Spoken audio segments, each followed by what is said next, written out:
Okay, so this this problem I was looking at the end of my last stream has kind of stuck with me, and I think I have an insight on how to go about solving it. So I'm actually going to need to rearrange things. I'm realizing right now because I'm going to need to do a little bit of drawing for you today in order to explain this and in order to think it through myself. Um, so I'm going to try to pull up my drawing tablet and show you some thoughts that I'm having. And also try to define what the problem is, because I was realizing yesterday that as I was describing it, this is not the kind of thing that language symbols are good at. This is the kind of thing that visualization is good at, and I'm trying to port an intuition over a kind of strange boundary, and I think we just need to play with it for a while before we can actually talk about doing it. But I think there's a way to do it that I kind of started to think about last night. So what's that program? Milton. That's the one.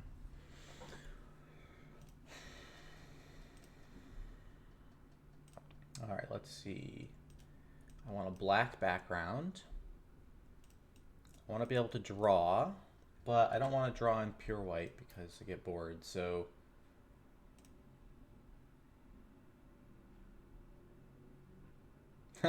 yeah, I run C++ highlighting on both C and C++ files just so that it all goes through the same thing.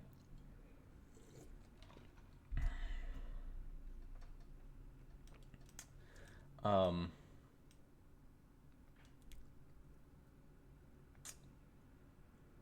what color do I want to do this in? We're gonna do.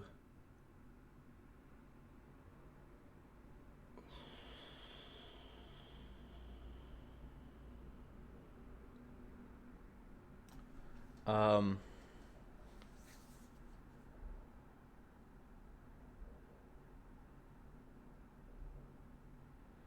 the topic is. I have to think about what color this topic is. What's the color palette of this topic? We've got. I need something to be code. So I'm thinking like we'll write the code in kind of a. No, not too dark. I want it like desaturated green. So that'll be for code.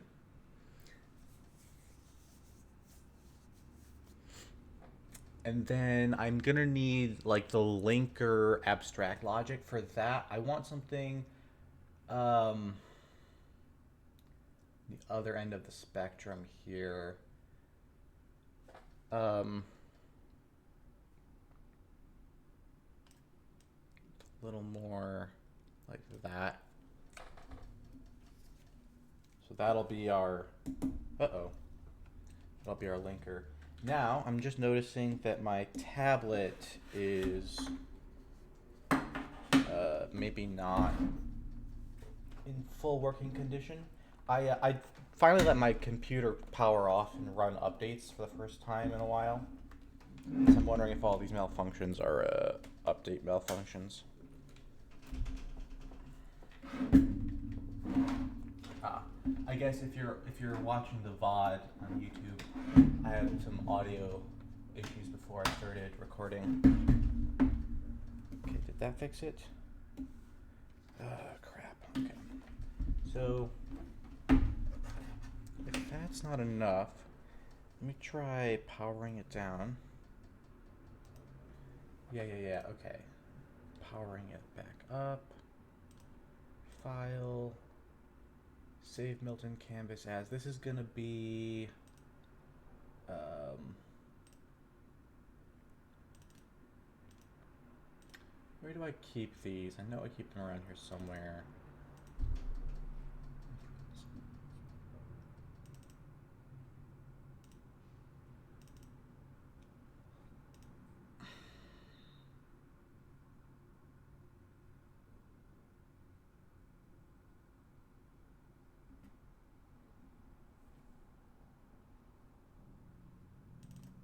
files.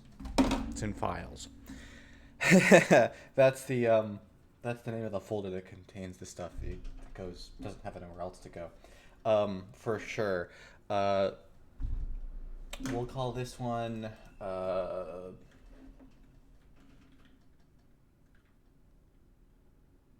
yeah, I might not be on the most recent version of Milton. I didn't know it had hard-coded palettes. That's cool. I always have to start a new one and construct my palette. So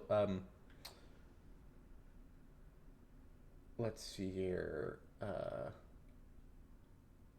This is the ID linker identifier unique ID problem. Okay. So there we go. We saved that. Now, can I get the tablet touch response to work with me here? There it goes. Okay, so that should start working. All I gotta do is relaunch Milton, and there we go. Now we're talking. Why did that get frozen? Who knows? But there we go. Ah, I see. That's cool. So BYP, you just go around and improve all of the half finished handmade software projects from the ages. Is that how it goes?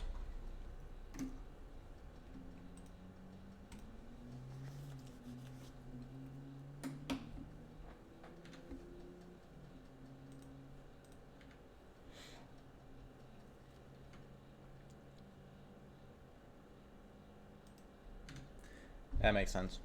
Okay, so here's the problem. Let's see, so we can zoom way in. I'm gonna take advantage of some zoom for this, but not tons of it. So let's hang out around here for code.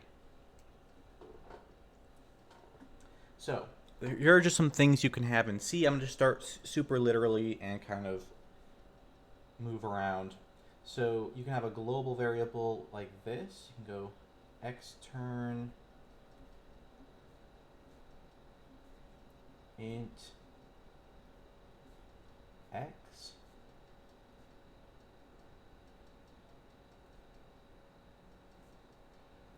and then somewhere else you can have yourself in the middle of a block of code, and you can do stuff like x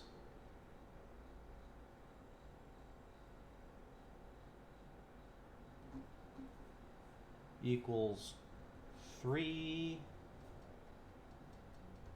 and you can read x and pass it to things or put it into expressions, whatever. So there we go. That's a very basic starting point. We know that's a thing. Now, there's a slightly separate scenario I want to write down that can happen, which is that you do extern int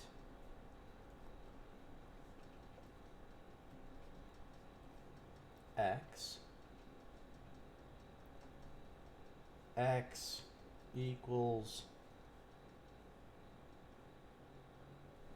well, that's not quite how it works, is it? You got to do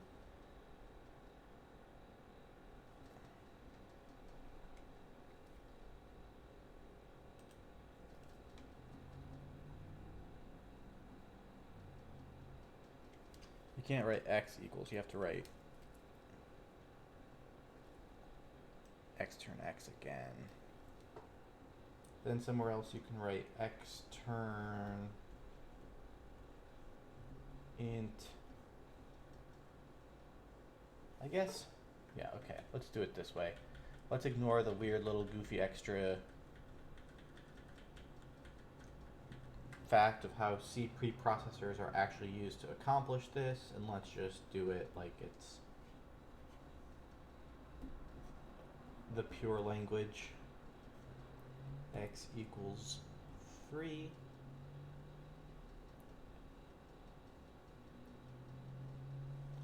And then you can do somewhere else, ... get yourself into a curly brace code block, and you can do things like x plus equals 1 and foo x and whatever.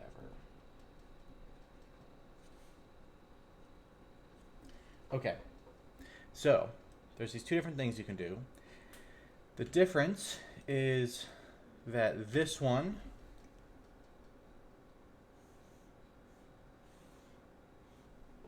and this one create different things.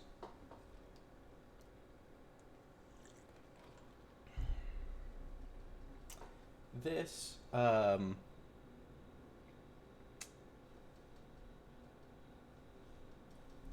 on, let me use the zoom level here. That was the plan. Okay, so this one is your what do I want to call this?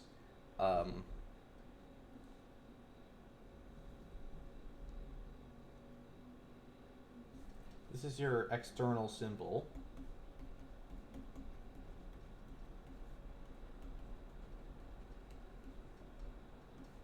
Right? This one is actually an exported symbol. That's the big difference.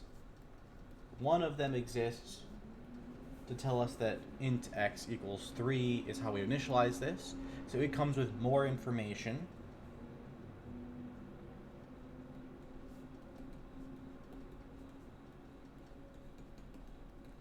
And there's only one of them. So there can't be any contradictions.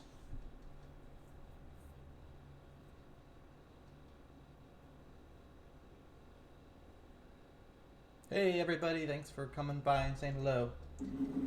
I'm streaming a little later today than usual, so I'm hitting a different crowd, but glad to see everybody again.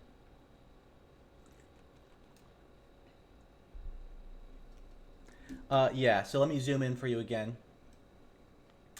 Here's the green. So here it says extern int x, and extern int x equals 3. And now I'm zooming out to make a bigger picture. But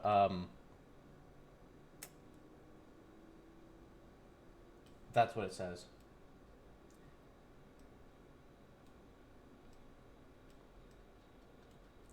Now the this part and this part all kind of end up meaning the same thing. So what happens is when this goes into the linker, this one generates. So let's write down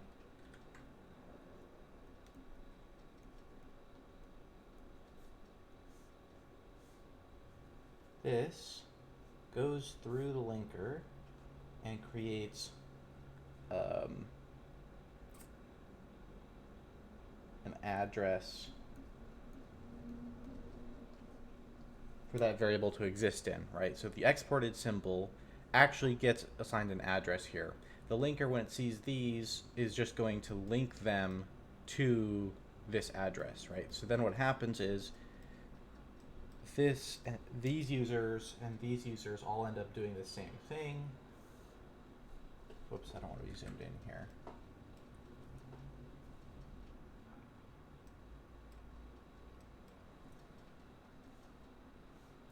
This and this both just end up being variable accesses, or like accesses through the address, right? So the whole flow here is you write this code. This tells the linker to link over to here. This tells the linker to create an address. And so now all of them are looking at this address here, and then they translate the code through, and what happens is these become relocations. That's what I could say. These are the so-called relocation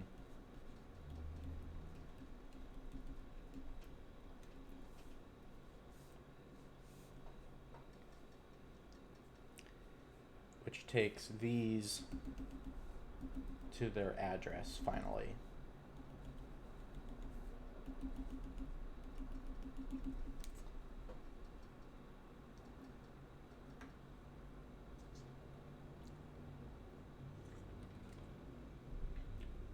Um, so breadlet, I'm not sure how familiar you are with how the whole process works, but the specific final virtual address isn't necessarily known to the linker, although often it is in actual practice. But uh, the address spit up by the linker is just an offset from a base of a section. So wherever the whole thing gets loaded, it'll end up in this. It'll end up resolving to an address at runtime.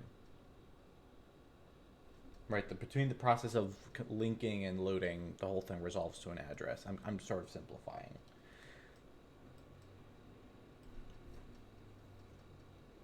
And the reason I'm simplifying is this is the part that, like, it's this transformation that I care about. It's getting to the final runtime thing working from the pattern of declaration. So there's these three things. These are the accesses of the thing, and these are the declarations of the thing. Sometimes you're declaring that you know it exists, but you don't define it, and sometimes you're defining it.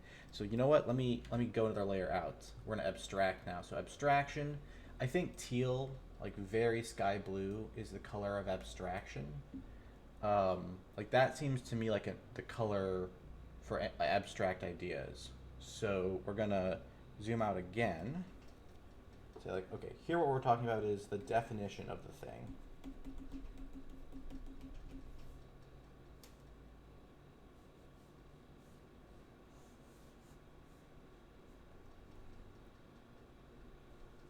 No.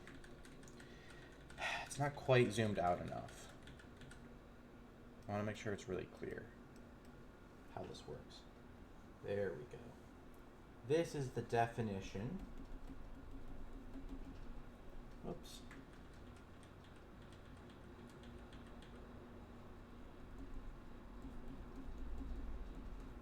Let's try to like put a little bit of effort into the handwriting here. This is the I don't know the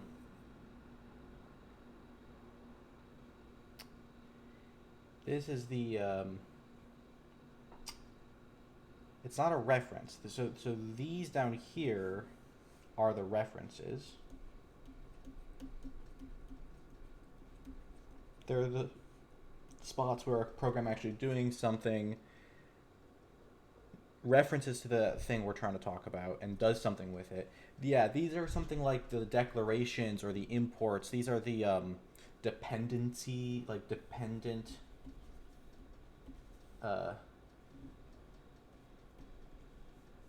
It's like a dependency. It's a declared dependency, maybe you could call it something like that. That's kind of a long name.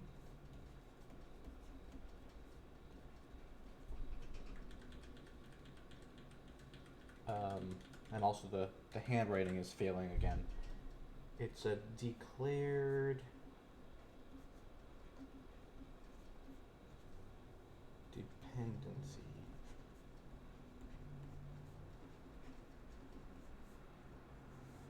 Now, that third one there, that one is sort of a C style thing. You could imagine writing code like this and having it just spit these out as dependencies automatically, so that the existence of this usage code without this would be good enough to figure it out. Um, but it does simplify things a lot to say, like, hey, why don't you just keep a list in this local section of the things that you are going to depend on, and on this local section the things you're defining can, or in a different local section there will be someone defining the same thing you're depending on, right? That's a basic pattern that makes it easier to parse and figure out if you're, doing dependency and stuff. You don't have to. It shifts work onto the user a little bit, but it also promotes organization and simplicity sometimes. So it can be a valid choice to keep that explicit. And then the references, just check if there's a definition or a declared dependency around for the reference to actually mean something. Right? And then A linker's job is to make it so that all of this flattens out into just clean, fast this. Now, how am I currently solving this problem? Because let's go look at my code real quick. I'm solving this problem with things like, okay, here I have a tile script for a tile called protected. And here I have a tile script and it says get the ID from the name protected. And so now I have this ID. And so you can see there's this linking happening. This is a definition. This is a reference. And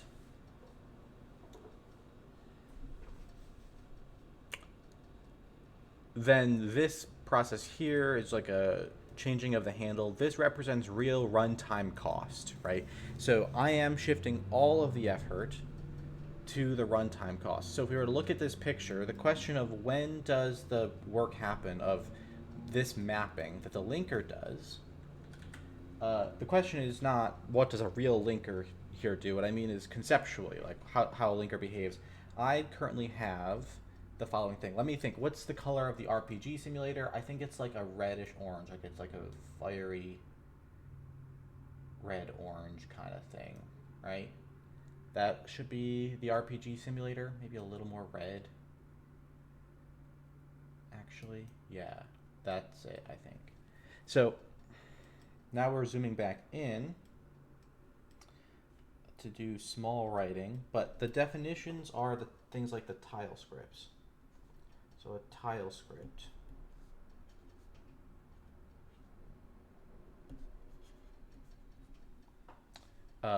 defines one of these things, and then there's also going to be some other ones that I think I'm going to want. I'm going to want like a module script or something. I haven't quite figured out what the name for these things is going to be yet.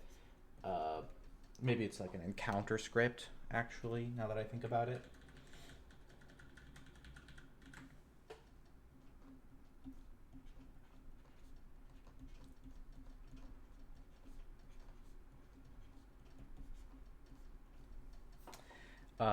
So these things define new, I don't know, entities, new, whatever it is that I'm trying to index, the set of things which needs to be indexed. So these define them. And then why don't we get more literal? Those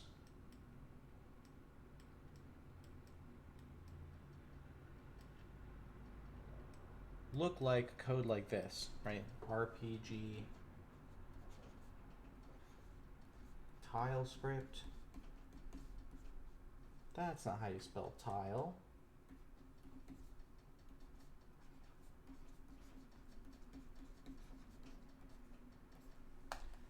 RPG tile script heart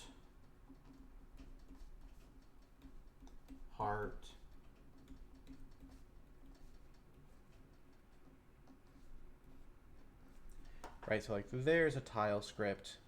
I don't actually have an encounter scripting system yet. That's hypothetical, but I want to keep the hypotheticals in mind too here. It's a little bit difficult. Now, I don't know if I have such a thing as a declared dependency. I don't have imports yet because I don't have any code separation, but I might end up needing something like that. I do have references, and the references right now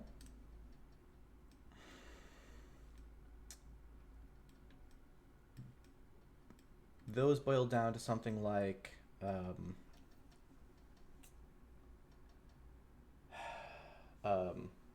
tile operations on characters. So that's things like adding and subtracting hearts, adding and subtracting poison, all the different things that I want to be able to modify on a character are tiles. So whenever I do a tile operation, I'm creating a reference. And also, oh, you know what? Another type of thing I want to be able to index here, I think, are like events. Although it's not clear if there might be some kind of interconnected relationship between these, so writing it down, but I'm putting in the necessary amounts of question marks. It's marked I didn't know what I was talking about when I wrote it. Harzoma, hello. How are you doing? Okay. And then and tile operations on characters. There's also tile event,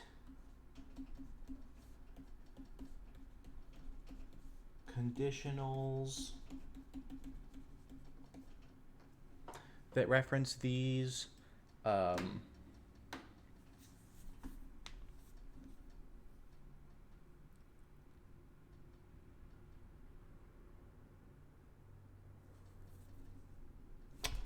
there been any other places where I'm referencing these a lot?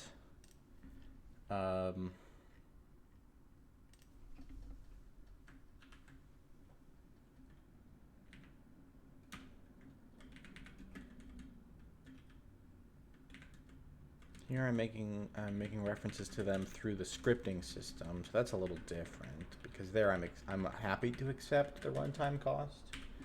But that's the actual like character literal scripting, but not the. Okay. I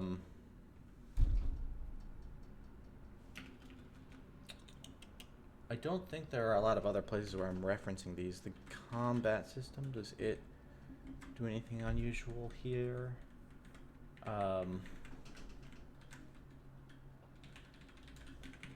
Attack ID doesn't even need it anymore. There we're doing more character tile operations on characters, Yeah, that's pretty much it. I mean, it also references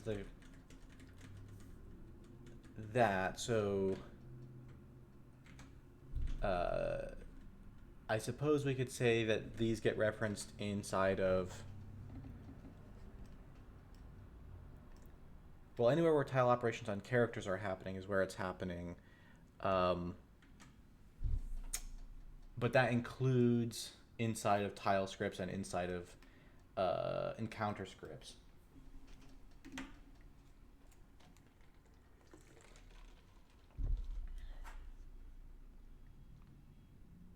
So that's fine. These are the operations. These happen. Yeah. Okay. So now the code that represents one of these. Let's do like a tile operation on the characters, for instance. And I didn't do before when I was setting this up. I didn't go like red box for that. Goes on to that.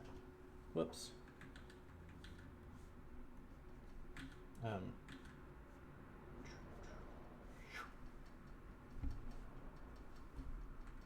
Man, making lines is hard. There we go.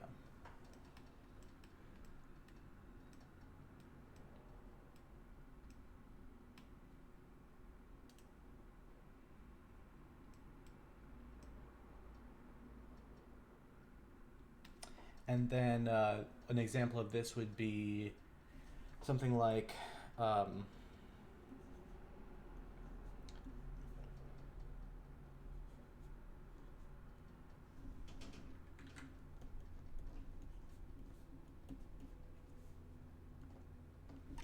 poison ID equals RPG ID.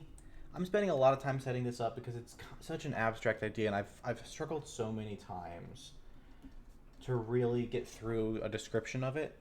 So I'm just as slow as possible building up, coming at it from a sideways, approaching something in my peripheral vision here. RPG ID from name, context, straight, lit, poison.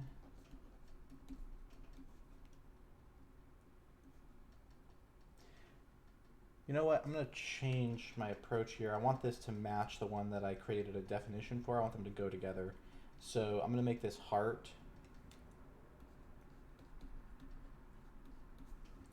And then I'll make this heart.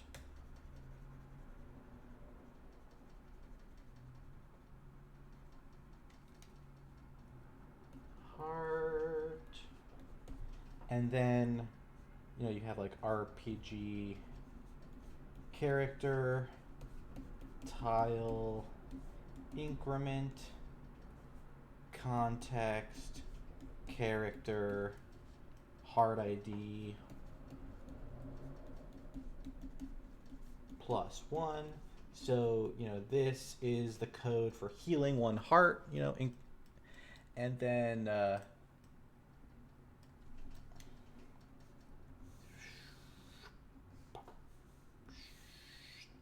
we go.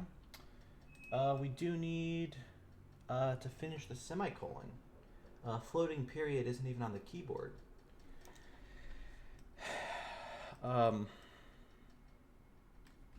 And then, okay, those lines were easy.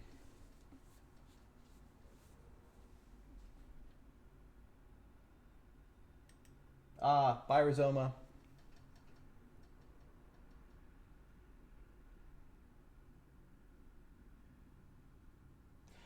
BYP, are you talking about the which oh man, maybe I don't remember your unwind. I think I'm thinking of your Viz Jam, the thing with the cycles. You were doing the algorithm with the tortoise and the hare algorithm that goes around the cycle at 2 different speeds, but I don't remember if that was your unwind or if your unwind was something else.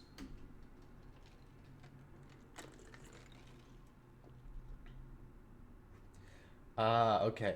That one must be slipping my memory. I should go back and rewatch it. I also am guilty of, I think I listened to most of the unwinds without watching them, like just curious what the topics were. So if there were diagrams, they probably just didn't stick in my mind because I haven't really watched the unwinds like I probably should. Okay, so the point is that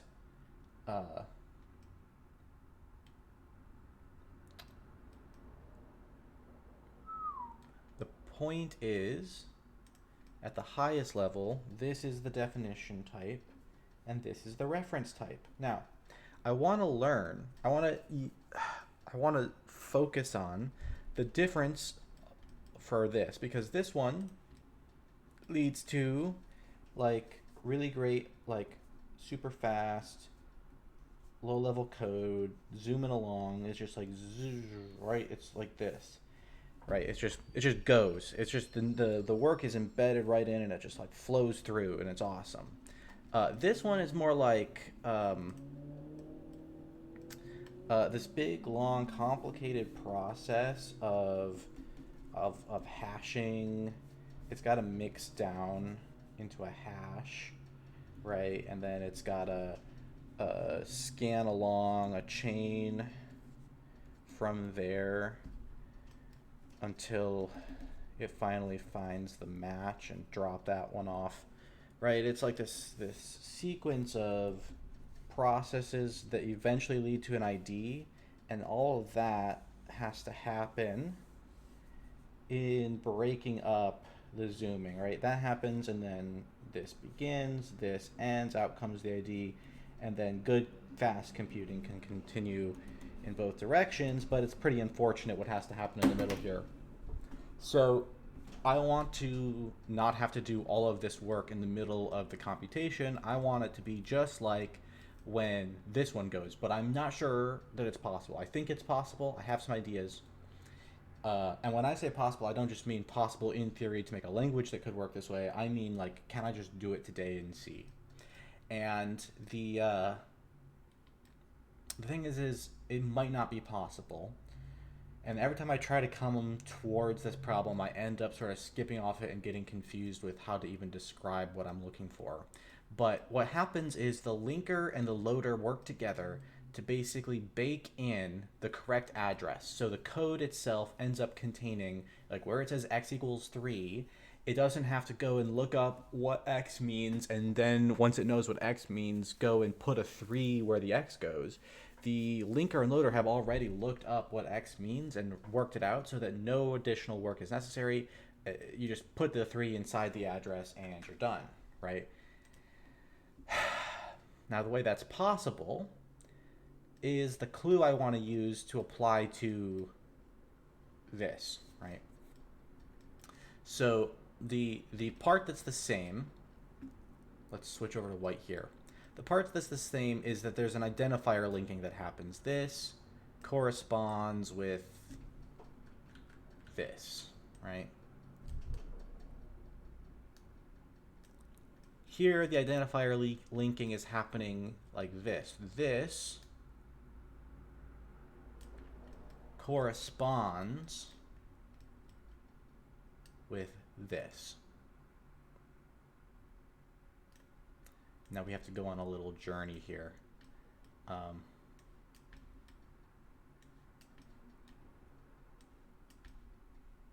Oops, wrong turn.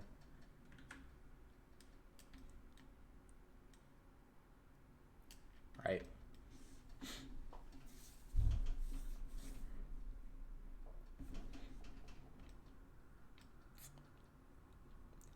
And so there's a couple of problems. One, as long as it's a string literal, it'll never be able to drop this part, right? This is the string literal. So let's see, I need a color. I'm gonna go with, it's gotta be a really cursed color now. But it's so close. I've already used so many of the good bright colors. Green is not cursed. That's the problem. We're gonna have to go with tangerine orange. Okay.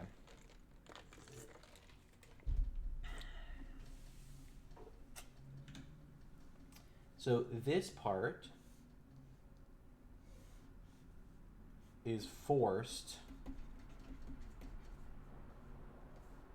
by using string literals,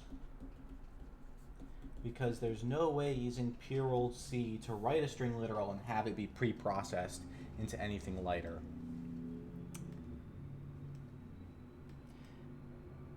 Now, the other issue here is that unlike in the address case, the thing we want it to resolve to is an ID, and we want to be able to dole out these numbers like 1, 2, 3, 4 in order so that they're compact. Now that might be a mistake. Maybe the right way to do this would be to have them be 32-bit IDs or even 64-bit IDs. We could use a 64-bit ID system that is just actually the address space, and then each one of these things could be a global variable. So then the idea would be that anywhere where you want to use one of these things, you just define it, you let it have a value of 0, and the address of that thing is your ID. Then the relocation system that's already present would just work and put the correct address in all those places. But if I also want the IDs to come in order, then I still have a problem, because what's still going to happen is when I go to do this, well, you know, a lot of these end up with maps underneath anyways.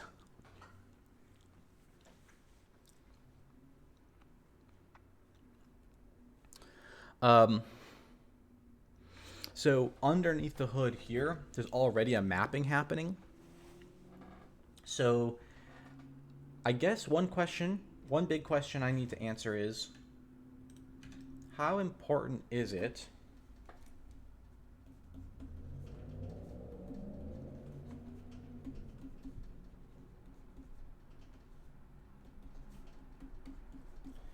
that my IDs be consecutive small integers? Is that really necessary?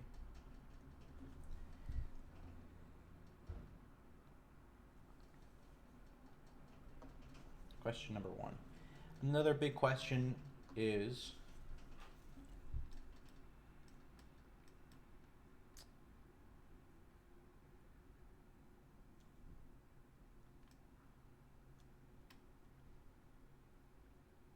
Well, but it's not another. I don't have another question yet. What I have next is another way I could do it. Another option. Let me write down some options over here. Option number 1, stick with string mapping for linking. Option number 2,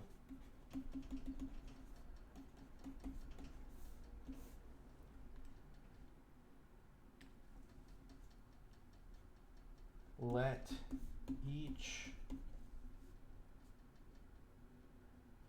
unique ID be a global variable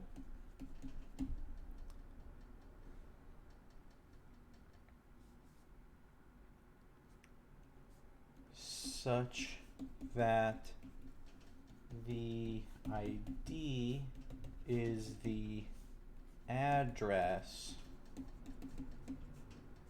of the variable. Here are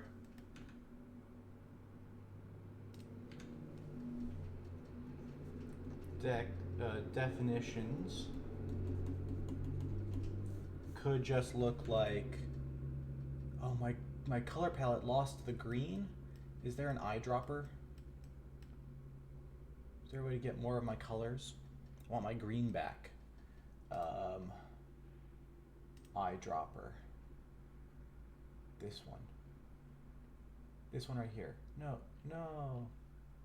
Tools. Eyedropper.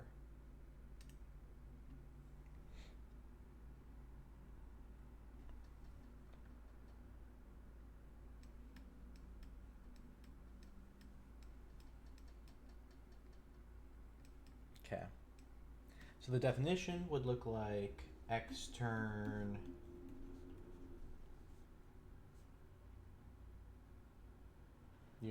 hearts.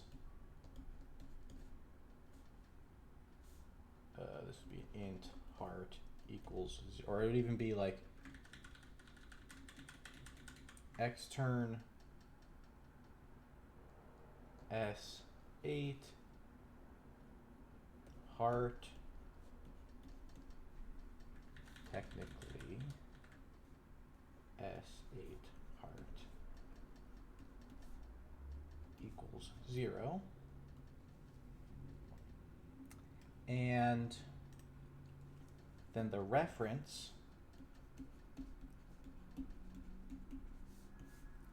would look like RPG character tile ink context character heart +1, right? So anywhere where you want one of these symbol thingies, you just go ampersand and then the name of the symbol.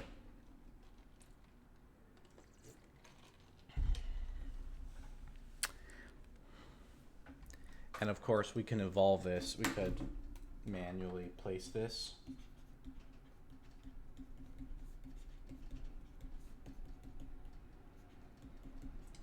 In a special page. That wouldn't make them all consecutive across the whole program. It would just make them consecutive across a specific module, but it would also have the effect of meaning you could reclaim the memory. So the IDs would be used as IDs and as nothing else, and the memory could then just be plopped into the free list of an arena or something, or if you wanted. But another way we could do this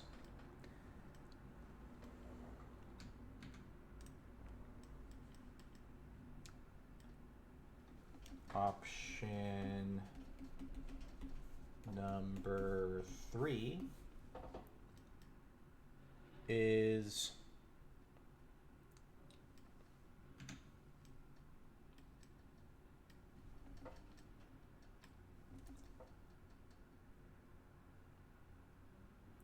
let each ID be a global variable that is initialized with the ID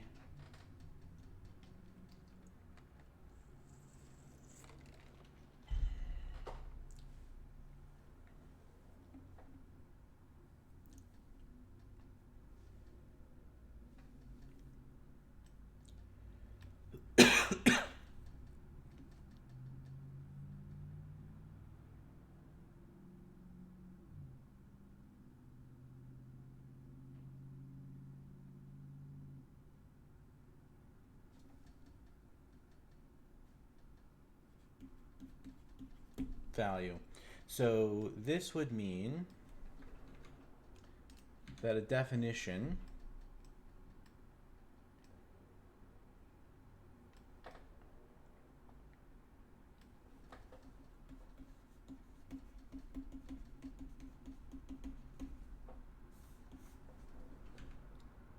would have to look like some kind of special global variable. We'd have to skip straight to RPG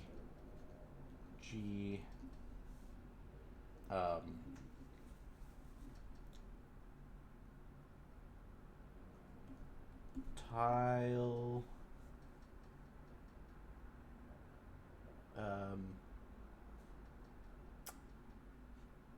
atom, something like that, or tile ID even would be fine.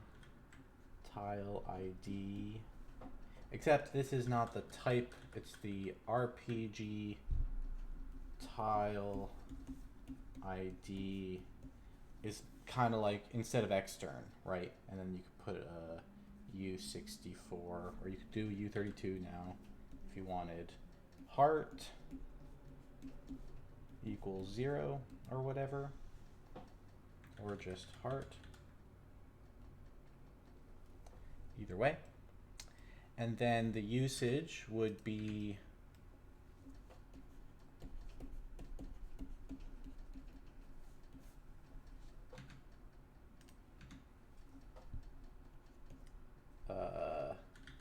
RPG character tile ink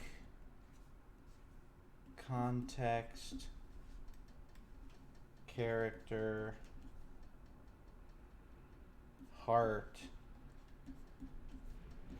+1.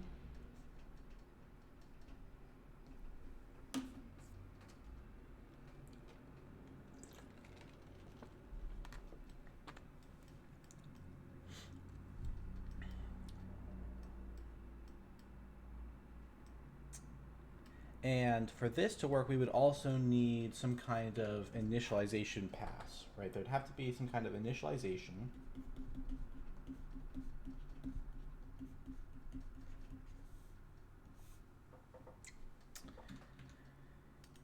And what that would have to achieve is it would take in a list of tile ID pages or something like that, and then it would generate an ID assignment.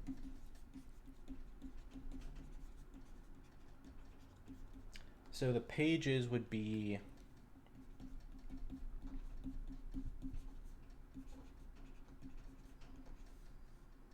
each page would be sort of a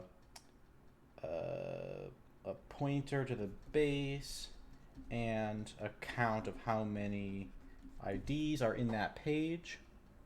So if you have a bunch of things like this, they'd all go into their own section, and we'd just be able to say, okay, here's the section where we have a bunch of U32s set aside, and so this here would become a runtime. It would have one extra runtime step. It would not be as good as this, but the red blob here would just be a matter of coming out. The extra work is fetch the ID from memory from an address. So there'd be a hard-coded address.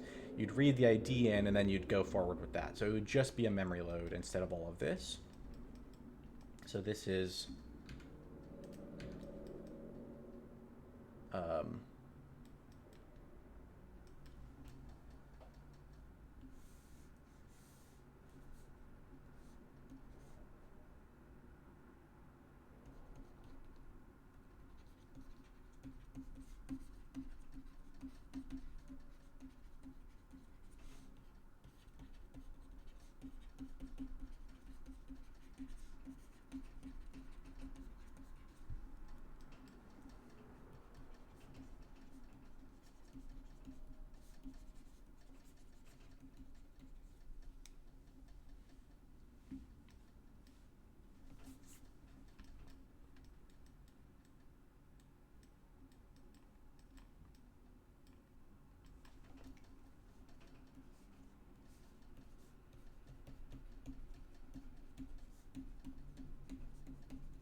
that's saying whatever the highest performance data structure you can find, right? So if you make this decision to use a string, what you end up having to do is you're forced to deal with a string at runtime, and then you put right here the highest performance data structure possible to complete the mapping.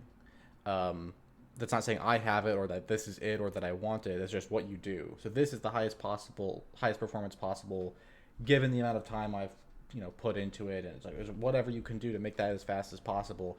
And this is the fastest kind of thing that I sort of know how to do, which is take these into a prepared hash map, not a variable hash map, but a prepared ahead of time hash map. And there's obviously more work you could do to micro optimize than what I've done in my little simple chain based thing. But one way or another, it kind of has this structure. You have to boil this to a hash and then do some amount of probing to find your ID.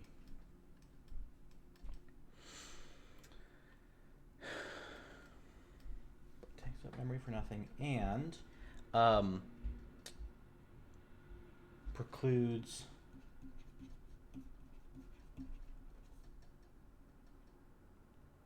small consecutive IDs.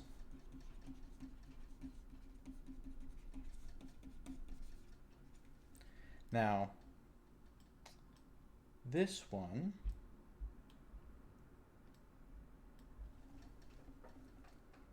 the problem is these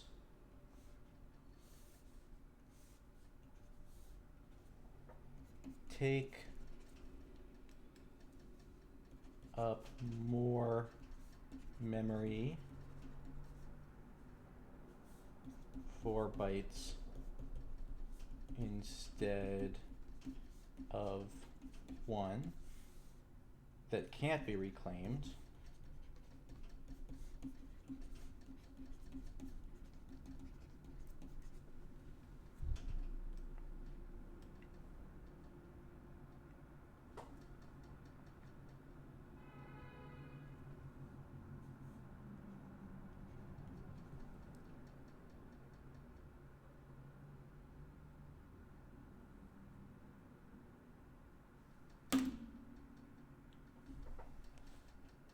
There's something so bizarre about this. It's like right on the cusp of being able to work, and I want to show you how I think it could work.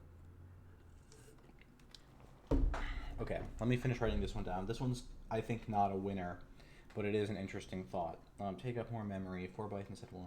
It can't be reclaimed and requires a memory load to get the real ID. but it supports small consecutive IDs. Okay, here's the thought. I think this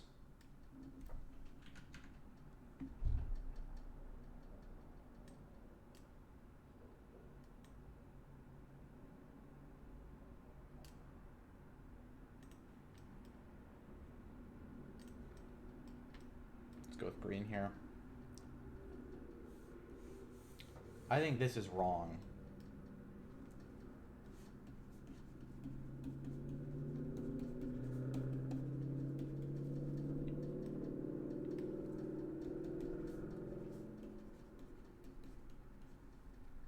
Okay, so if you were doing one byte at a time and you packed them into a special page, right? Which was originally kind of just a side thought. But if you did both,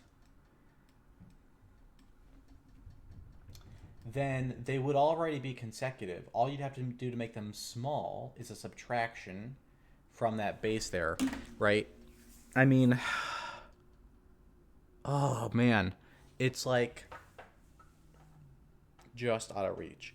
So what you could do is instead of taking the address of the symbol, you would pass it to a macro that says subtract this from the base of the page. Now, the question is, how are you going to get the base of the page into a symbol that you can actually reference from code? And I don't know if you can, but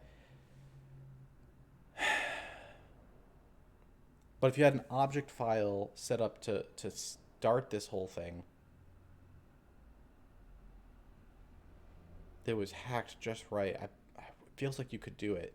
Let me think.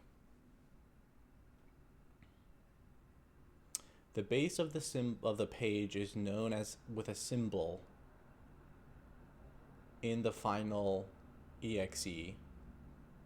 So the other part of the problem is that since these look like variables that are getting referenced, the whole system is going to think that it needs to create a page of memory that it actually passes to the final program. Like it's going to think the final program actually needs the memory, and it's going to set aside a page for that to exist. And what's actually happening is that we're just trying to crib off the IDs here. We're just trying to say, like, give me the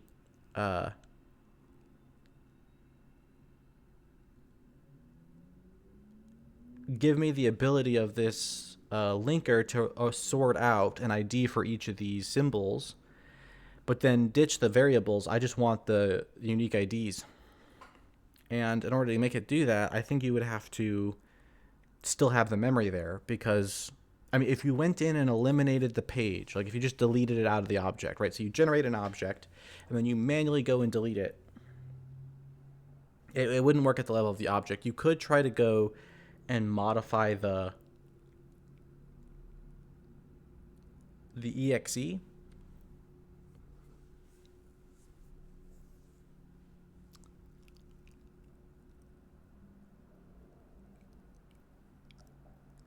Oh man, you'd have to rewrite the links. It'd get pretty nasty into the low level area of the linker right now. I'd need to get much more serious about pulling up my object file code to the next level. If you could go in there and take a look at what the relocations look like to fix up all of the addresses and replace each of them with a hard-coded ID yourself, and then eliminate the page, then I think it could be done. All right, you'd place each of these into a page, you'd compile it, link it all together into an exe, and then you'd finally tweak the exe in place by reaching into each place where one of these well, once the relocations have been baked, you're not going to be able to find them, though. I think you'd have to write your own linker.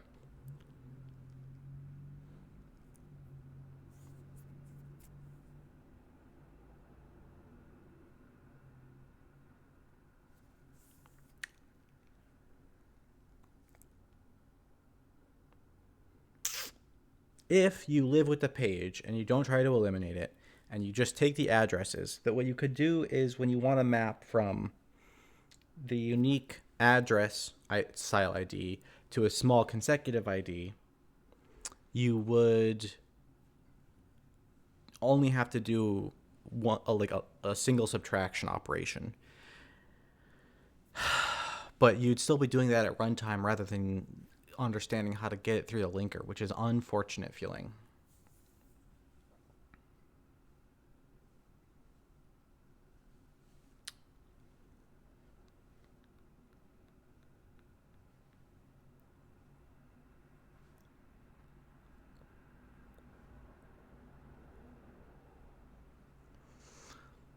Let me pause here and ask, does anyone who's looking at this kind of see what the main problem is? Is it clear what I'm trying to get the thing to do?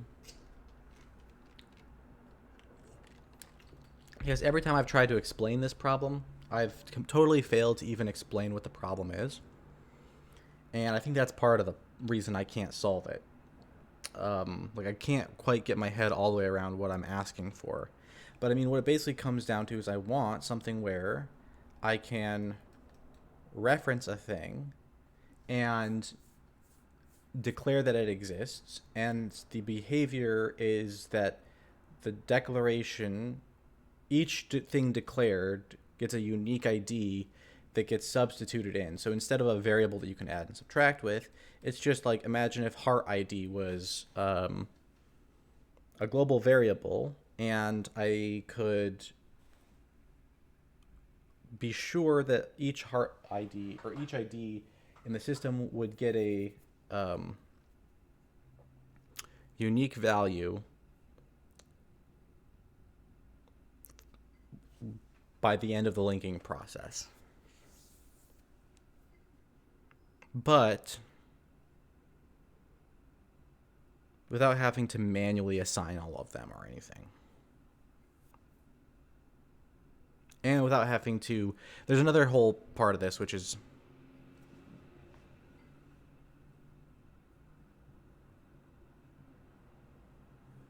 Yeah, it is kind of like an enum. So if I thought about the ID process from the perspective of an enum, it's usually like you said, you have a type, here's my enum type, and then you open a brace, you list out the values of the type, and then you close it.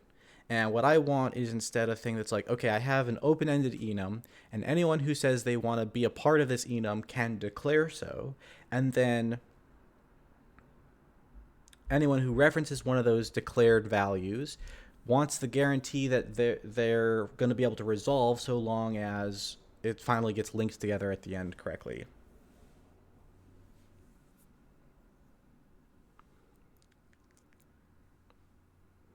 So let's switch over to code here, and I could imagine scripting up an example of what this would look like in an extended C that has a built-in feature of what I'm talking about.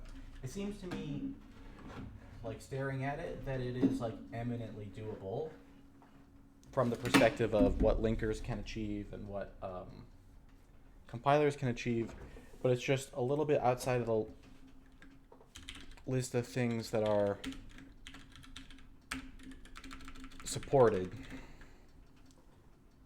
I know linkers do have such a thing as like things other than addresses and and address space relative computations, but they're all applied to debug info, and so the only way to put them to use would be to go in and start changing the relocations manually anyway.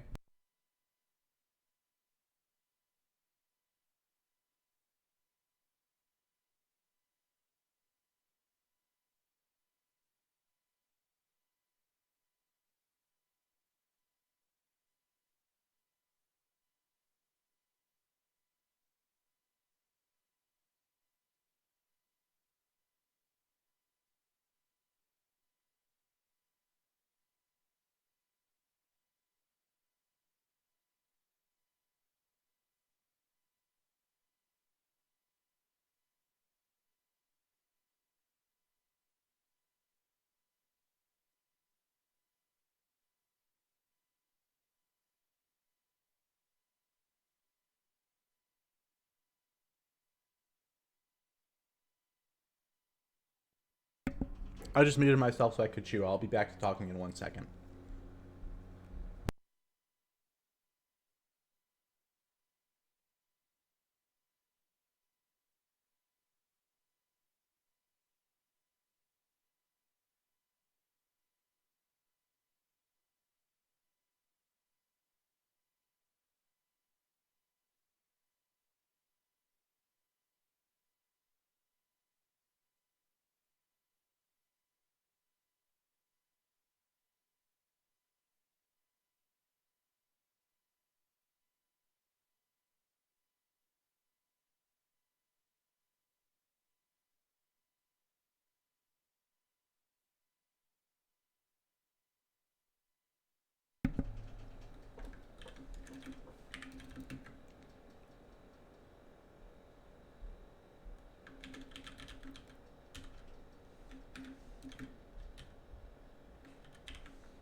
Oh, whoops.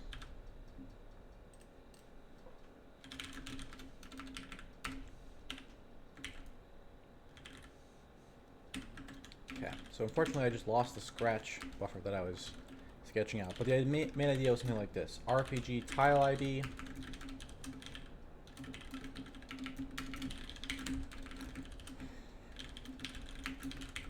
Game scripts. Enum RPG tile ID value part. Something like this.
And so these are all defining that a thing exists, but I might also want to be able to rely on seeing it in multiple places. Like Magic might say, oh, I also rely on the combat module, but then there's such a thing as this one declares the enum value, and these need to merge to be the same value. But this one also is going to define the thing, right? So like there's still the tile script for for the attack tile or whatever.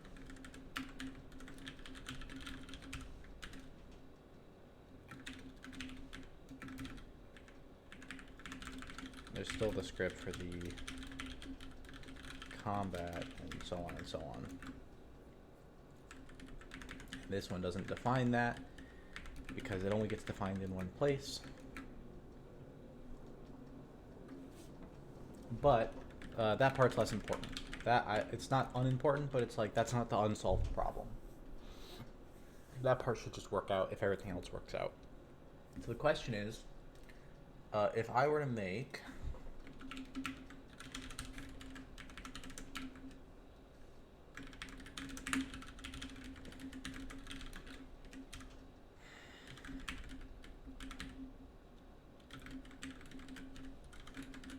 this the setup. And then I said, okay, take all of that and run it through the translation process. It should, out the other end, emit something basically structured like this. There's an enum called RPG tile ID with RPG tile with the, let's see, heart, attack, protect, protected, and there's an enum RPG module ID which contains combat, right? And you might want some other things like a default null that's always there and a count at the end if this was very literally C, so like the enums could start at 1 so that there's such a thing as the null value on them, whatever. But this is the basic transformation that needs to happen. These, from multiple different files, get transformed into a single set of local, resolved ID systems. Now, phrasing it this way, people will immediately start thinking, oh, it's a metaprogramming problem. You need to scan these. So instead of using strings, we'll use heart. And you're going to scan all your code and find every occurrence of RPG tile script and grab that, right? So we'll be able to boil it down to this. Grab the name and then generate these headers to go with it. That could be the solution. I mean, I could just go with the metaprogramming, scan the code that I have for this particular pattern, grab the name, stick it in there. The sad thing is that it's so close to not needing to do that. The only difference is the presence of one feature that solves this IDs problem.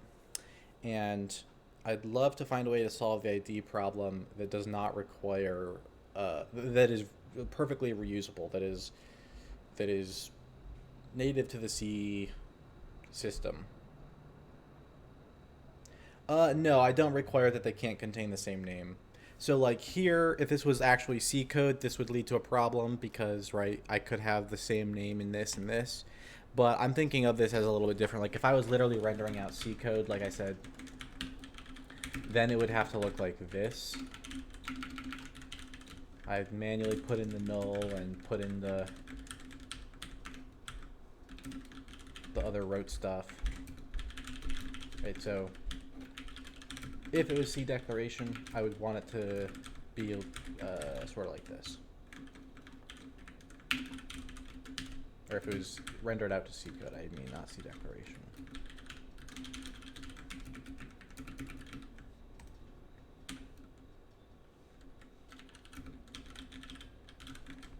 But I don't want to have to do metaprogramming for this.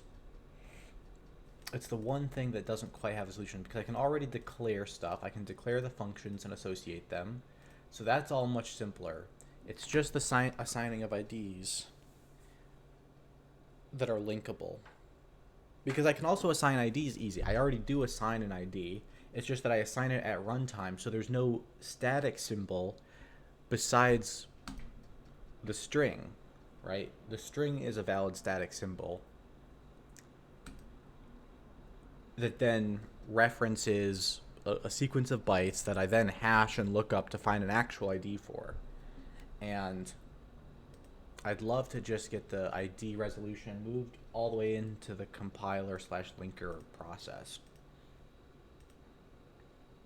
without having to do a metaprogram.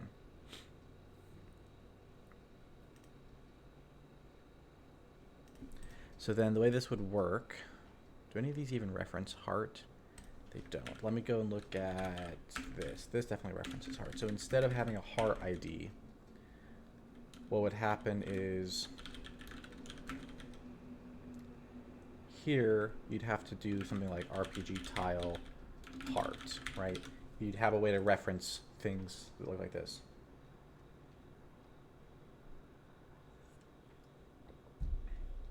Well, it wouldn't matter if the count, that wouldn't matter. Bredlo, why would that be a problem?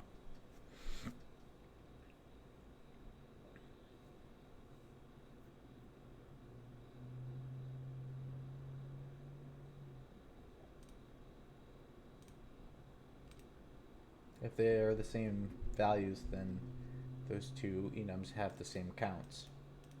It doesn't matter.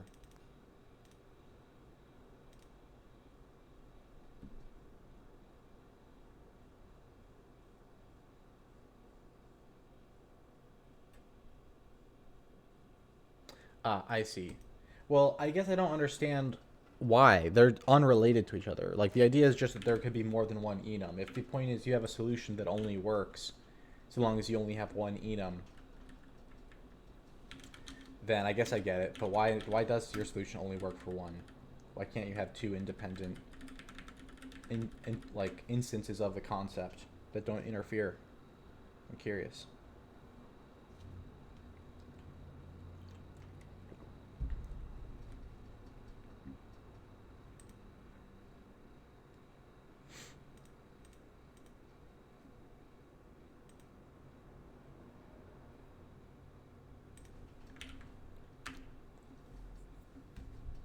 So then this would generate a symbol.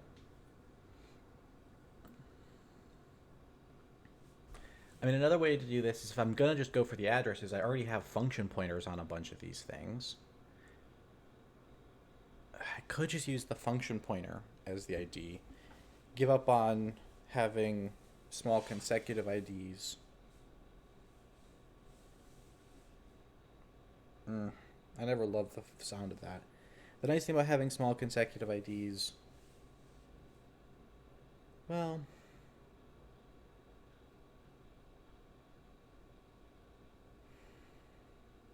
I mean, besides the fact that it means you can fit them in 32 bits, that is one big advantage. Is if you're going to have like lots of lists of IDs, making them fit in 32 bits makes them half as big. But the other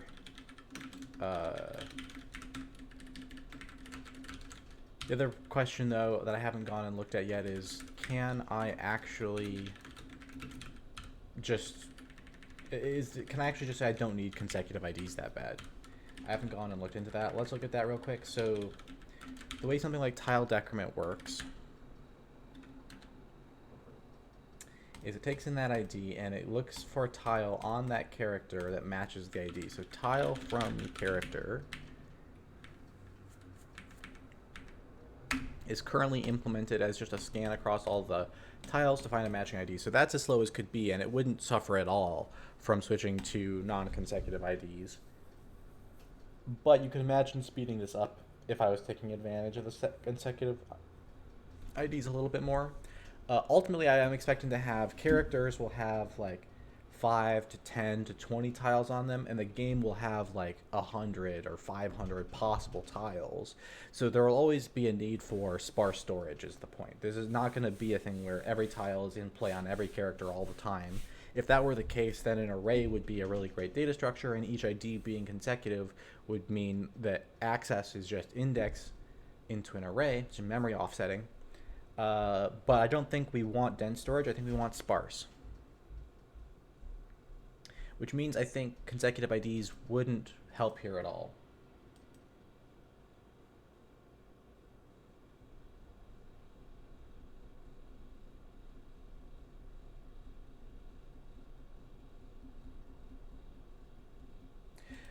Terius Python, I think that I'm coming to the conclusion I don't really need consecutive IDs too much. Like, I mean, there's still not a. I should keep looking, but that is sort of what it comes down to.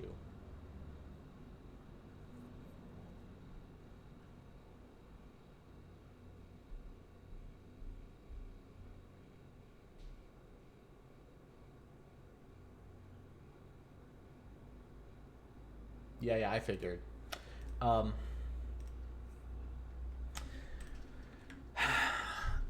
what else though? There's another piece of this that feels like I need to check it. Like the system for setting all of the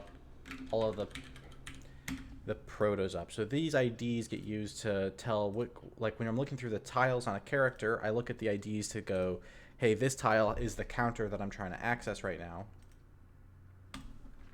But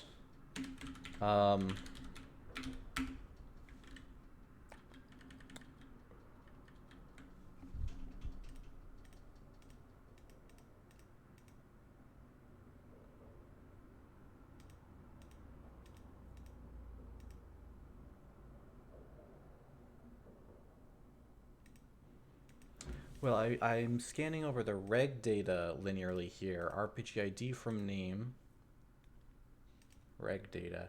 So let's think about how this would work. If I was just passing through, if this ID, yeah, I would still end up doing proto from ID. So right here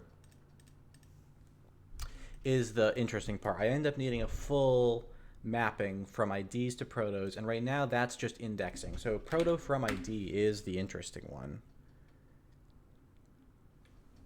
for ID consecutive for the consecutive ID argument. And right now that is just an array access. This is just an array access.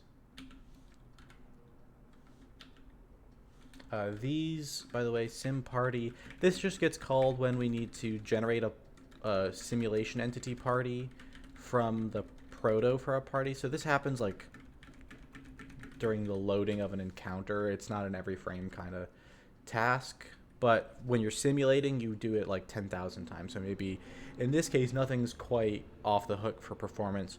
The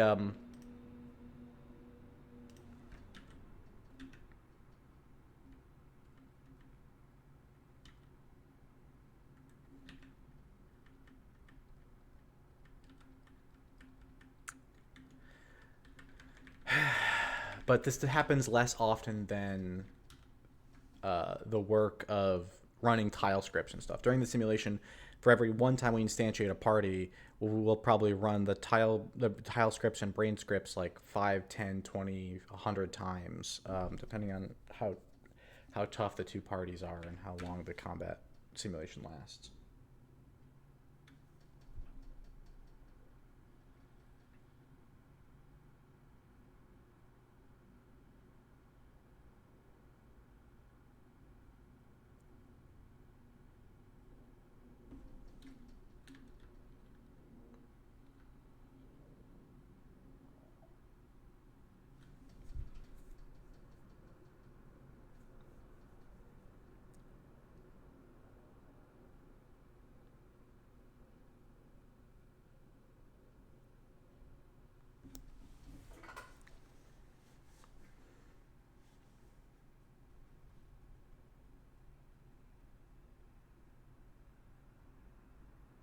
Yeah, I don't necessarily know if the mapping has to be that bad. Like this is a hash mapping, but you throw in a little bit of caching as well, and it could be pretty fast.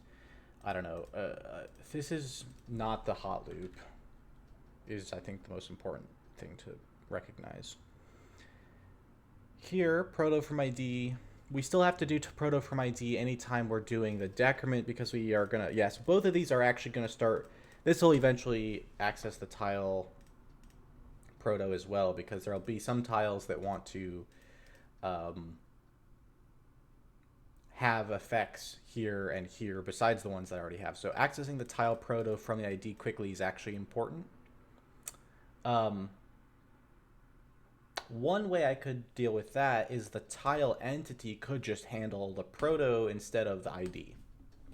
Right? That's always an option. If getting to this fast is important, then maybe the tile shouldn't be. If there's not going to be consecutive IDs, I could always just uh, stop storing the IDs as the primitive thing in places where it's like state like this, because that's not really a linking problem, right? Just the point is to notice here, since this isn't linking, there's more flexibility to how to solve this one. Um,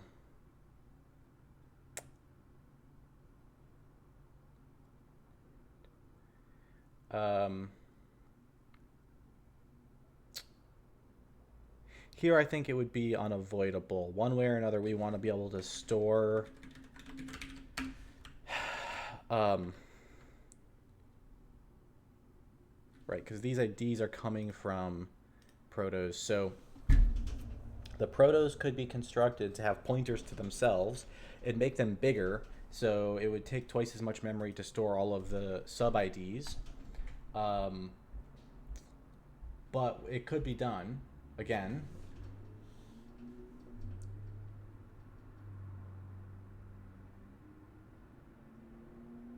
Yeah, I'm thinking about whether or not it's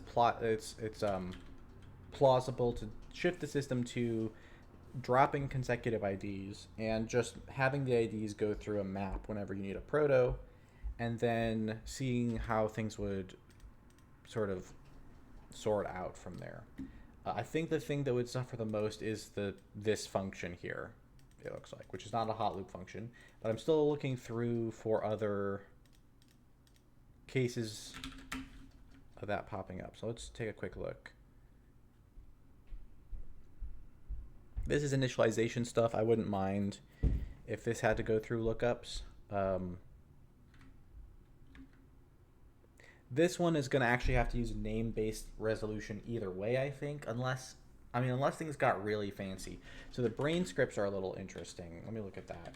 So what's happening here is it looks like a definition, but it's actually a reference as well. So this is saying I am a brain script, which attach, like I'm a brain script that wants to attach to the tile script called attack. Right? That's what this here means. So this is in fact a reference to this. And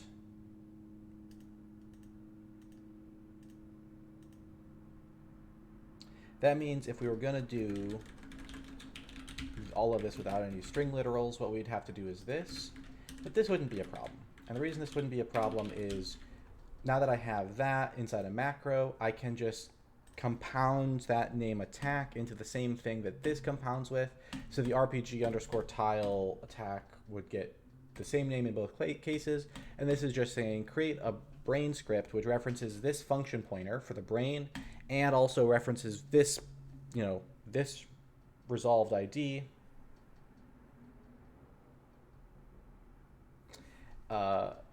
This ID here so that you know where to link the proto to, right? Or which tile proto to link this brain into.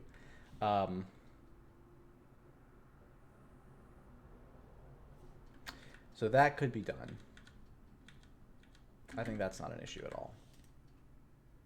And then that would mean that this here is just a matter of going reg data ID. There'd be no mapping from name to ID here. The reg data would just contain the necessary ID. And then we would still have to map this one. But there's already a mapping here, so we would actually be reducing it by one step. It's no longer a mapping and then an indexing. It'd just be a mapping.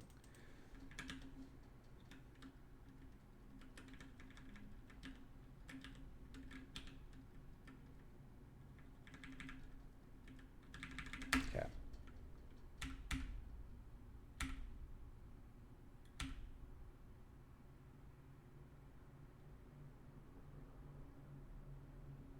So again, we're saying the entity wouldn't carry an ID around anymore. It would carry around the actual proto.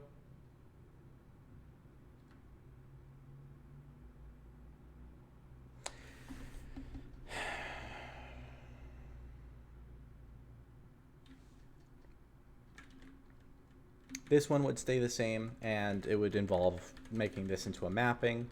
This is already a mapping the way it's written, so it would be just reducing that extra index step.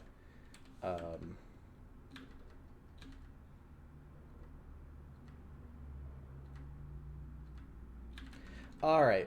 I think that's enough thinking about it. I'm going to take a quick 5-minute break here and come back and see what I have synthesized. Maybe 10 minutes, we'll see. But I just need a minute to synthesize all this thinking and continue onward.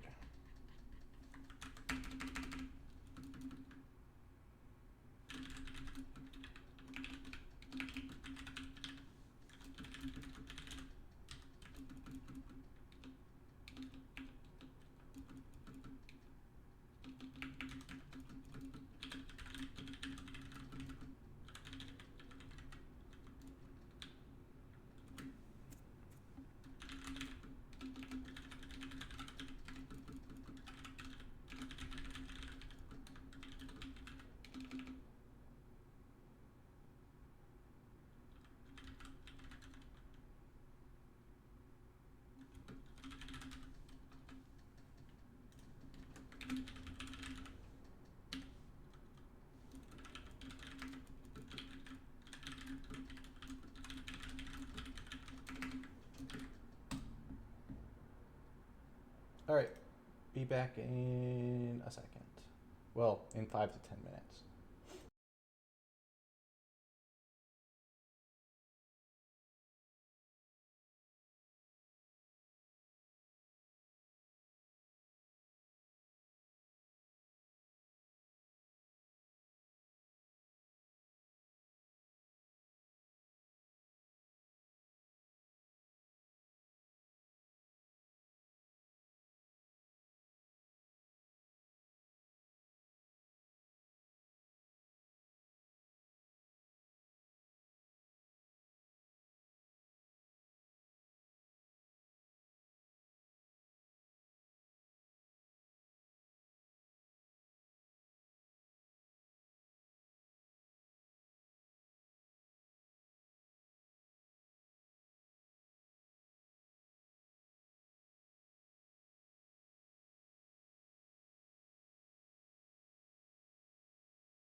Okay.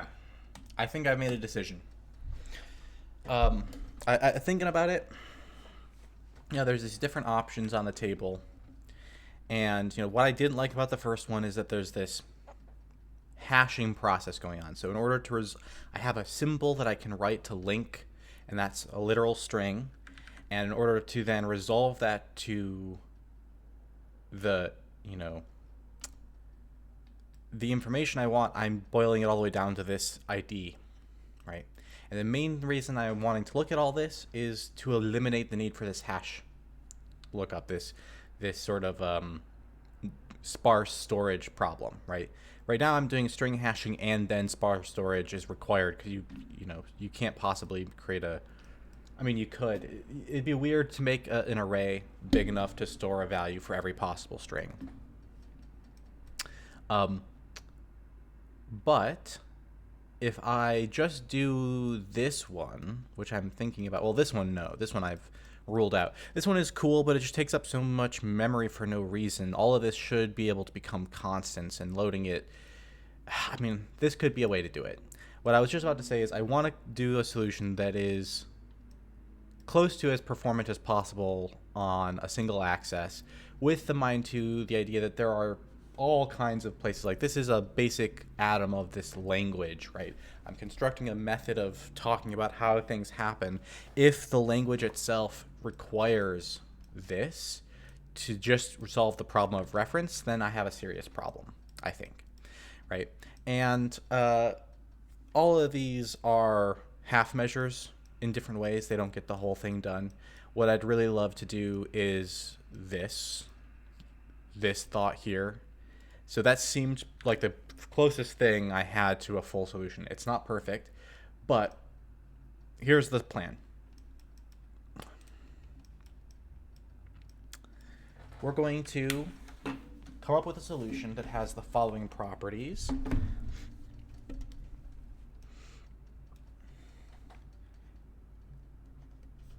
Will not force any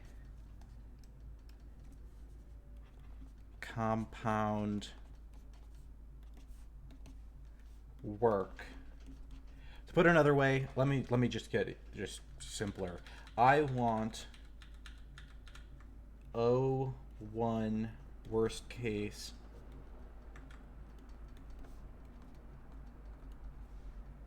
an O1 worst case reference resolution as performant as possible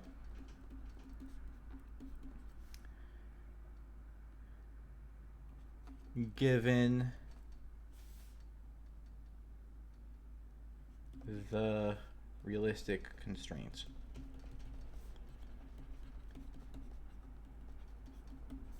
So that's my highest priority. 2, I want to build this with an eye for accept possible future improvement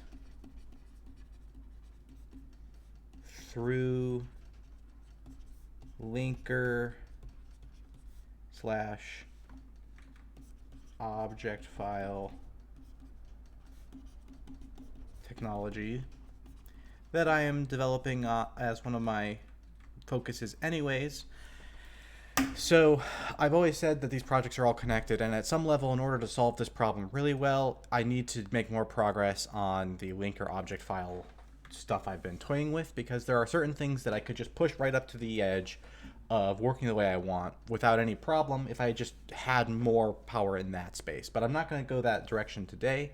I'm going to accept the constraint that for now, I'm not doing this. This is in the future, right? But I'm also going to build it with an eye towards enabling that path to pushing it right up to the edge of perfection.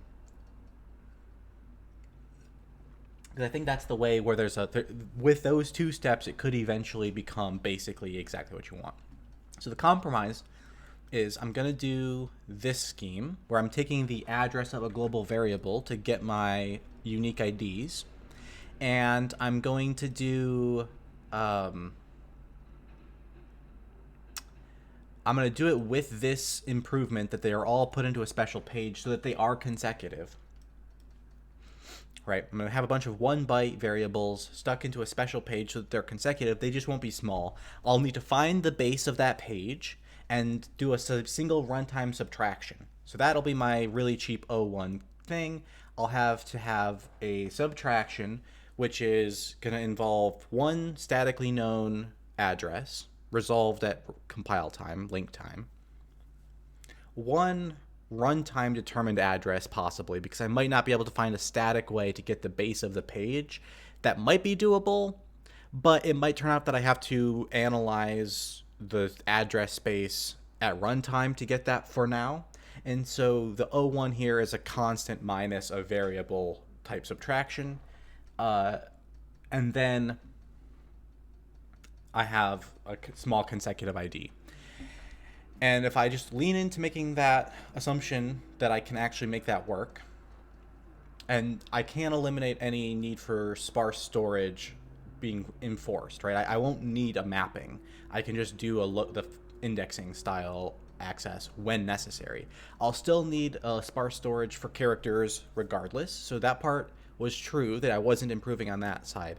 But it still just bothers me to think that every time you're running like a script that's going to manipulate a few variables simultaneously, that in addition to doing some work, it has to do 3 non-linear lookups. Or it's not that they're non-linear, it's just 3 random accesses that are not necessarily just fixed code, that could involve like probing or could involve several steps of transformation from an integer to a bucket index to a check or something. It's just so much heavier than something like a subtract, right?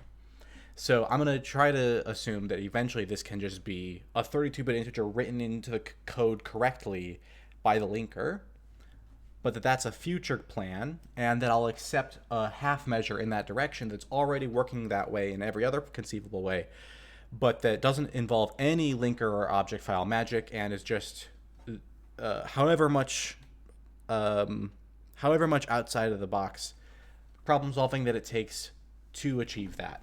And I think that that's what we're going to do for the rest of the day, because that sounds like a pretty cool step forward. And so this problem bothers me over and over again until I do the version that actually does just do the enum small consecutive IDs automatically. I'm always going to feel like I haven't actually done it.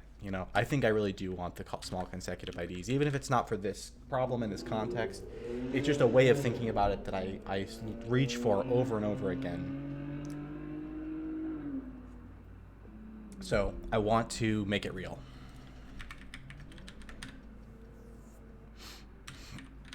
So what we need to do is do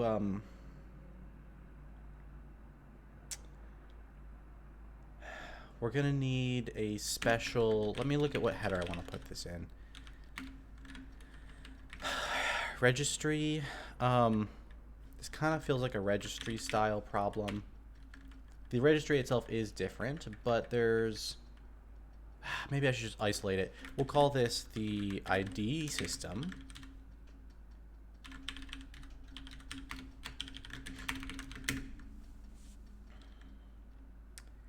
And the way the ID system is going to work is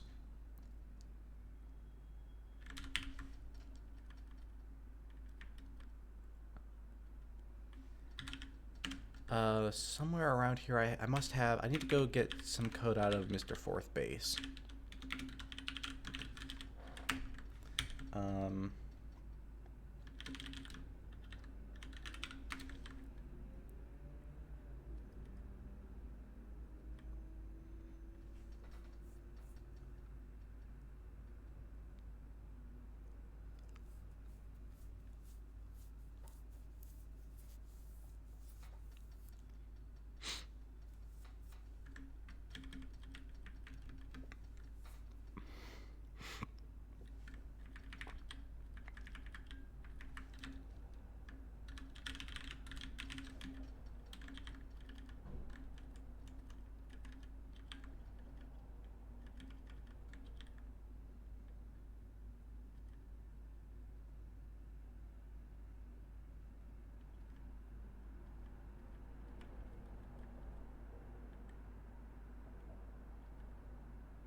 Wait, this can't be right.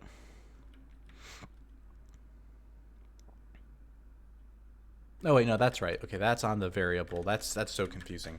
Okay, but I think this is what I needed, the decal spec allocate part. At least that's the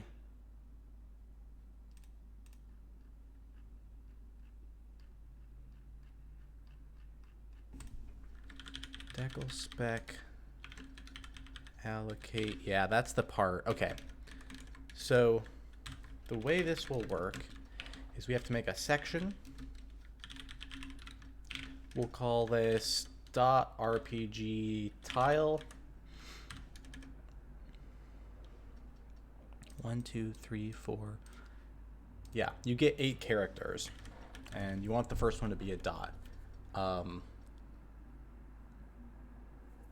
Yeah, that'll work. Read.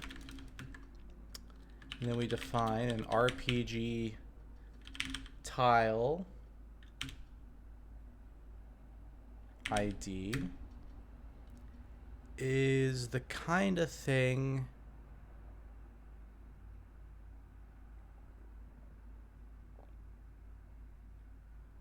where you go extern. Well, you're gonna put it into the section. We'll have to think about if we want to think. We might want to think about whether or not we want to put these in multiple object files or not. But that is mostly the point of all this that we're thinking about, how linking across these might work. I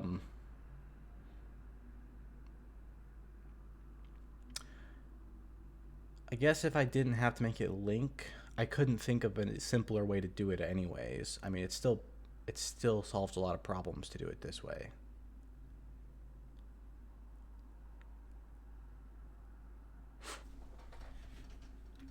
Anyway, section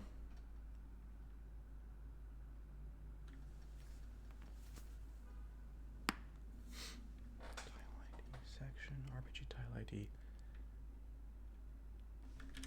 No, so this is decal spec allocate .rpg tile.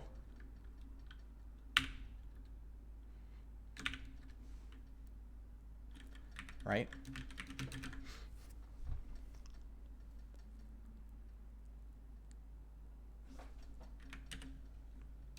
And then you give it a type as well. So then what you can do is you can go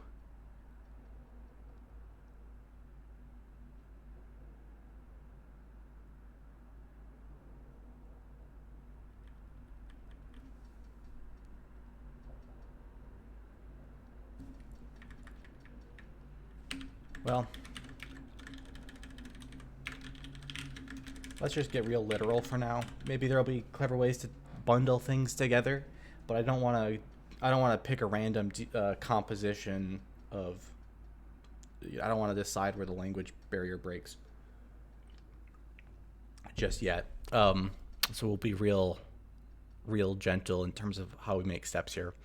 So we'll just say we can mark a variable as being inside that section. And then what we're thinking about is, where do I want to declare ones like this? If we go over to here, to the RPG tile script, if I don't modify that at all, then I'm just saying create a variable in the RPG tile section called heart, right? And that might look like this. And then, right, so what we probably want to do is introduce another macro, RPG tile symbol or something like that. And this is just being very verbose. Like I said, we're going to think about how to clean that up later. But what this one does is it takes in a name, and we don't want to spam the namespace with short names like heart and attack. I just feel uncomfortable doing that. And I feel like you bear a certain responsibility to design your system in such a way that you're not going to run into stupid stuff like oh, I didn't realize I accidentally used a name. That's like, it always ends up happening. Like you use it for a couple years and then finally you hit one, like who knows what it's going to be, like stamp or stack or cookie or something hits something else and you're like, oh crap. I like to be prepared to avoid that. So I'm going to say we're going to wrap it like this. Now you could just go around like making your name really long like this, right? And that's kind of the same thing. Like either way, you have to do the extra typing. But wrapping it in parentheses makes me more comfortable because then I can change it again if I need to, and I can word complete. I can word complete each part separately. It like breaks it up. If it's in C, like tile symbol underscore underscore heart, then like you have to the word complete gets less precise. So personal preferences there. Now the RPG. Yeah, then we need to name the thing. So this is going to be like an RPG tile ID underscore underscore N, right? So that's how we'll replace N with a full identifier.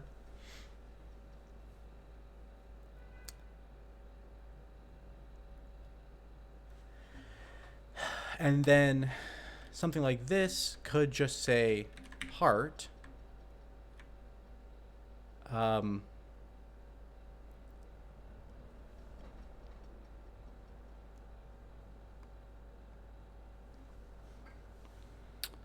And then what it's going to do... Okay, so this is where we do have to imagine what the new tile script RPG tile script macro is going to look like. So scripting... You know, this ID system is really a part of the scripting system. I think this is more C scripting stuff.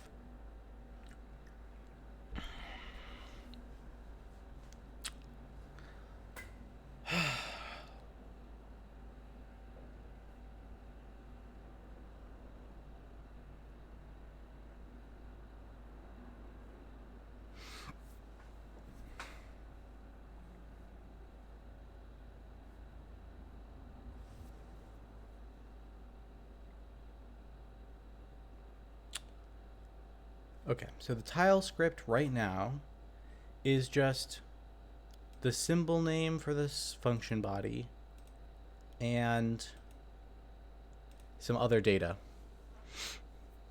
And that other data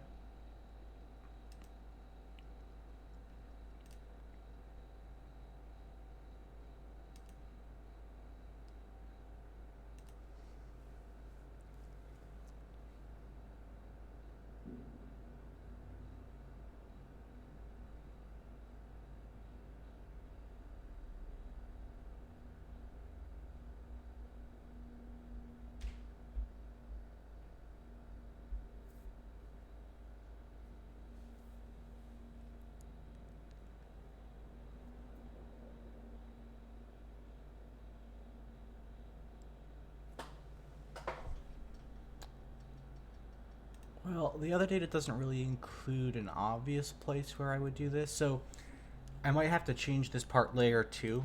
What's happening here that's confusing me is I need a place to put the ID for the heart, but I already need all three of these. These actually can't change, right? So in other words, I need to have the function pointer to the function. I need to know what kind of script this is, and I need to know the string. Even though I'm not going to resolve everything through the string, these are still used for display purposes, right? This automatically populates my displays so that I can actually visualize all these things while I'm programming with them. So I do want a string. So I actually need another thing here. I need the ID. And the reason I need that is I didn't used to resolve the ID statically, and this is the stuff that you resolve statically. I'm moving to a system where I'm resolving something statically that I didn't used to resolve statically, so all the stuff that bundles these together statically also needs to change. Makes sense. Okay. That's confusing, though, because the brain scripts are in a different category, and they don't have an ID.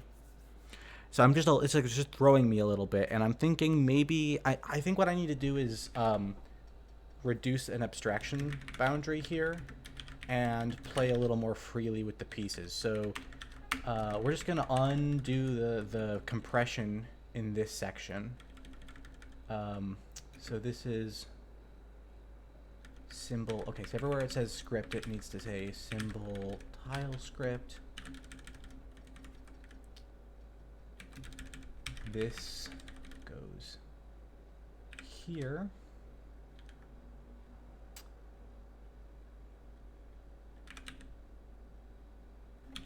And n is still n, so that doesn't change.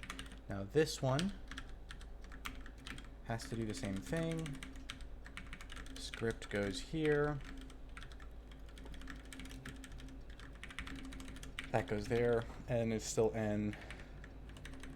Oh, I missed one. That's confusing. So let's catch that before it gets lost.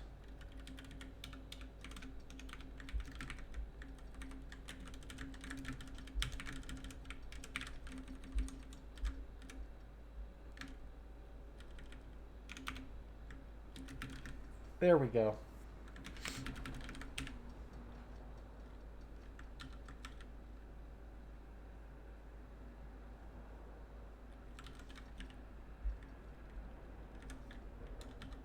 Sorry, what?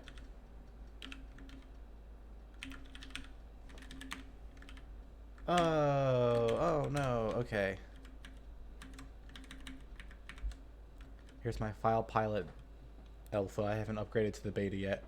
Take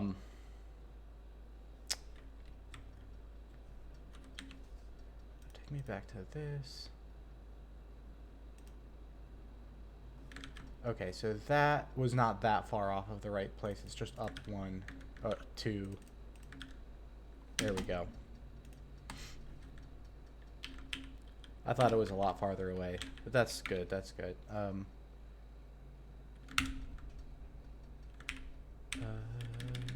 Source, new ID. There we go. Can you find it now?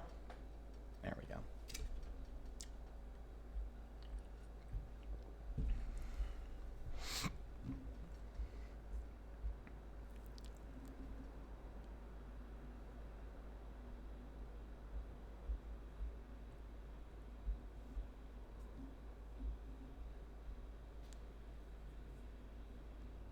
Okay.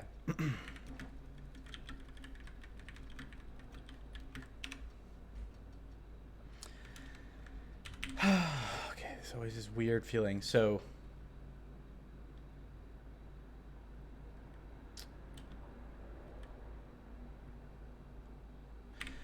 now scripting. Now I need to rewrite the tile script one, but not the tile brain script one, so that these go together, right? We're still doing this thing. We're trying to make a unique ID system that resolves statically and gives you small consecutive IDs that are arranged at link time across object files. That's what we're doing. I finally can state the problem.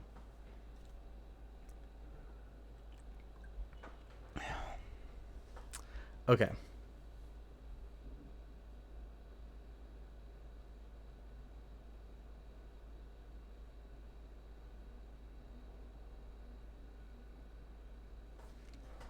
So this one is taking the simple and the name. That's fine. It feels like it could be parameterized like this now, right? And that's got two cool benefits. One, these link directly. I guess the downside here is if I ever wanted the display string to have a space, I would be screwed, and that is something I can see myself wanting, right? Like heart isn't an example of it, but say like you got like healing potion. I don't want to write that into my display. I want to write that. So maybe we do want to. But then you can see that we're going to end up with, here's the code symbol for it, and this is just the display string, right? It's just a display string. In fact, I could see going another way. I could say going like RPG tile header here and getting this all the way down at runtime. Like just right now I'm making that statically known. I guess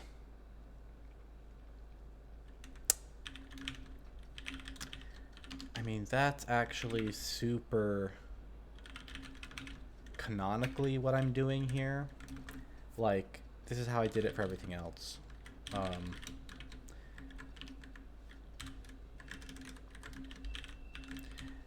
So that's the way I did it for the other aspects of the tile proto. So this would be sort of canonical in the sense that it would match the way I'm doing these. But of course, a little bit it's just a sort of, I'm in a syntactic jam. I can't quite spread out the header in the way that I want in a static way, but I would actually prefer these to be static.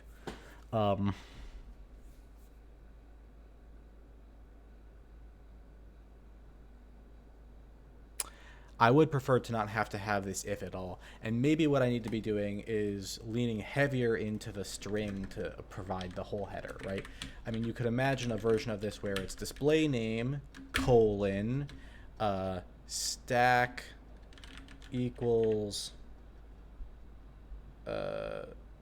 this one has a default stack, so it doesn't actually, Heart doesn't use this example, but you could imagine protected colon stack equals 1 discard, right? It's got its things after the display name or something.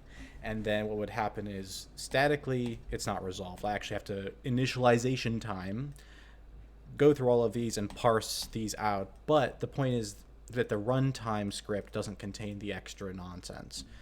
I don't know. Off topic, I want to solve this problem. So for now I'm going to say we still need 2 here, because I do want that display name to possibly have a space in it.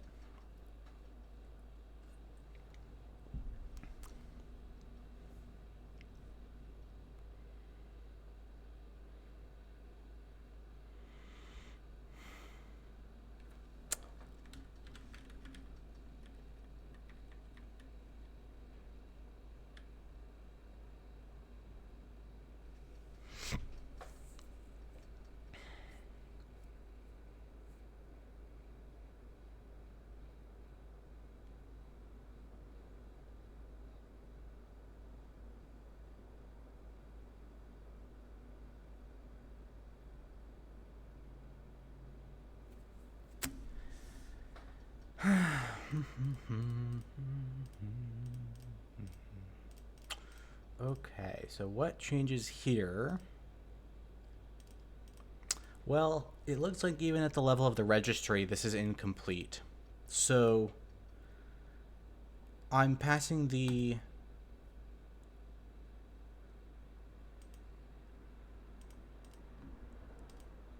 I'm passing the symbol name, the string name of the thing, the tile, the data kind, and the tile script. I have this, which is unused for these particular kinds of registries. Maybe I just got it wrong when I designed it. So let's go and say this needs a quick tweaking for the new perspective. So reg data comes in. It can have a name. It can have a kind. It's going to have an ID. And we don't actually see that it has a value in any of the use cases. It doesn't have a val string. So I think we'll just shift to this for now. Same thing here.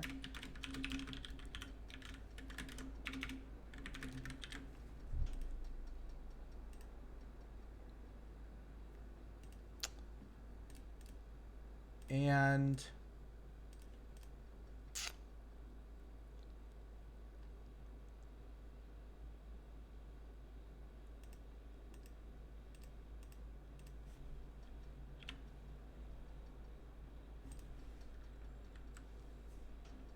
now we just need to clean up the API a little bit. So register is wrong. It needs to take an ID.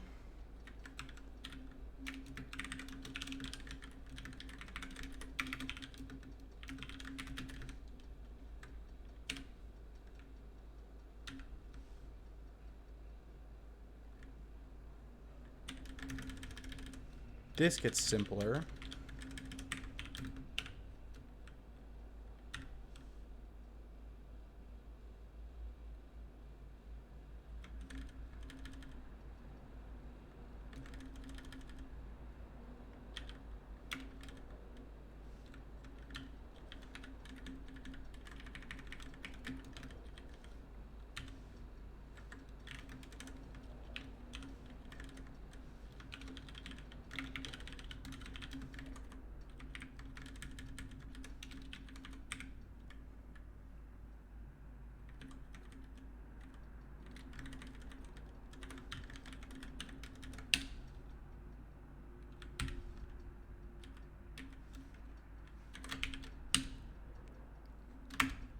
All right, what's going on here? So this needs to be an ID. We don't actually know how to give it an ID yet, so I'll give it an ID of 0 as the default. That's what you give it when it doesn't have an ID, actually. But now I need to get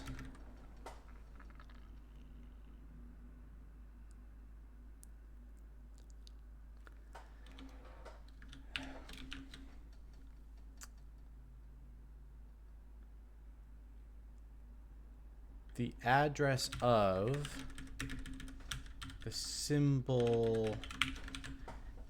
That's the thing that captures the ID from the static symbol. But do I know the base symbol? No, because I might not know the base symbol until runtime. So since this is static, statically the IDs are actually not small consecutive IDs. Statically they are they're just addresses, right? They're just addresses by the time they reach the executable. So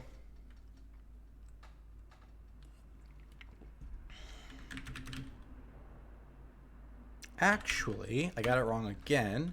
It's not that we need a Vue32 ID, it's that, well, the pointer's already in use. What we need is a kind of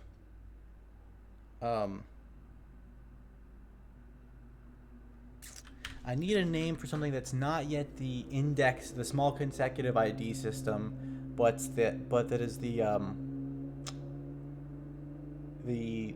sort of large consecutive ID system. I'm just gonna call it raw ID. I always go with the word raw, as in it's not finished cooking, and I can never think of anything else. Later on, I'm going to bake them, right?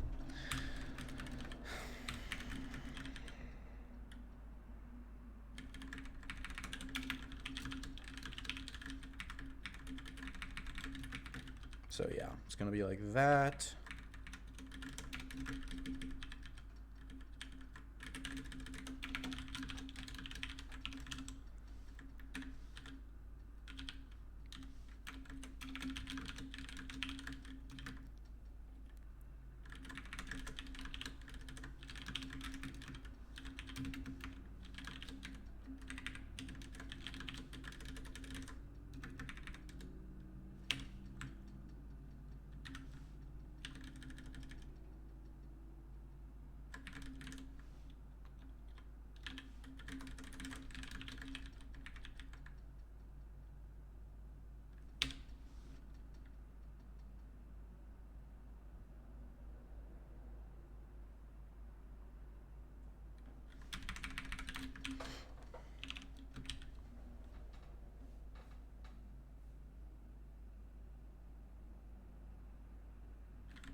Okay, I have some ambitions.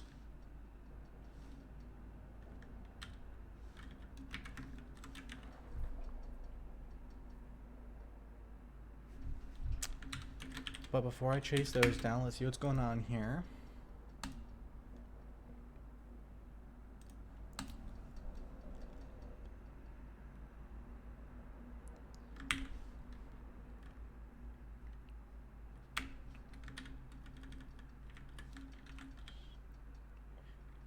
Registry. Right, it's not a straight lit anymore. So this should be raw ID and a raw ID.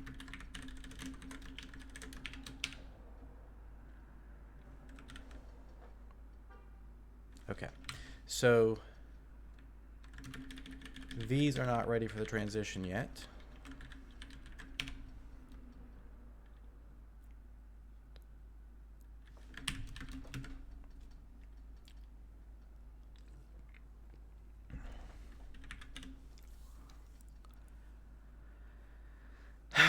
So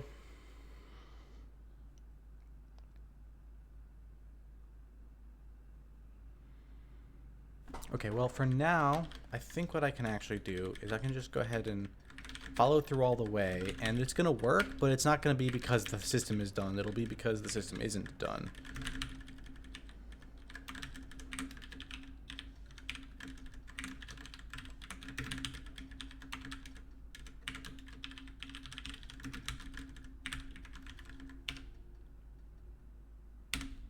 Okay, so don't be convinced that wasn't real. That's not how it works. The whole thing still just is ignoring this raw ID, right? We're passing it through, but we're not doing anything with it. No, what's happening then is that following after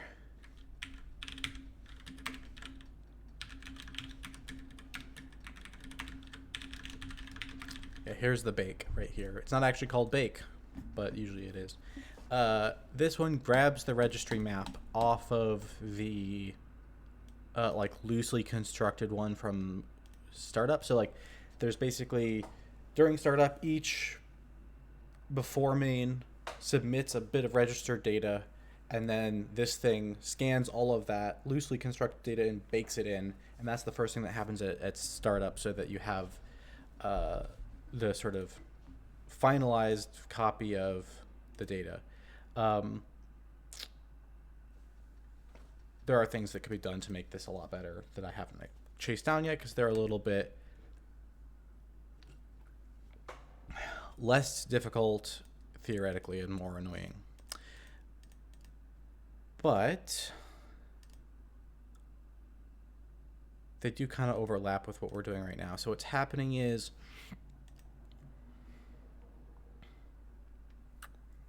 I guess here we're just packing all the reg data together. There's a separate part. You know what this is actually? It's not the reg map. It's this. Here is where we construct a new tile.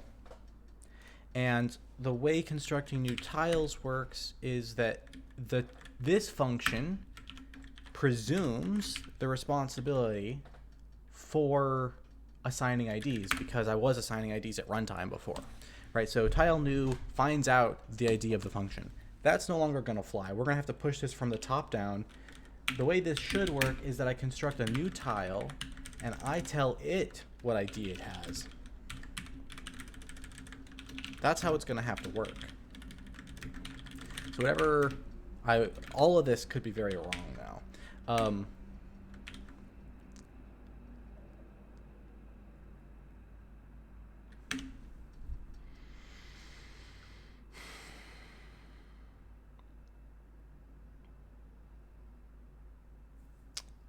Yeah, something is wrong in there, but I also want to start from here because there's something wrong here.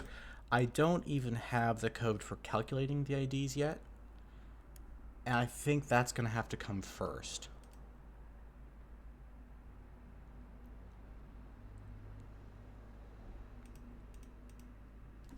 Like, this is going to have to get more complicated. So we have to do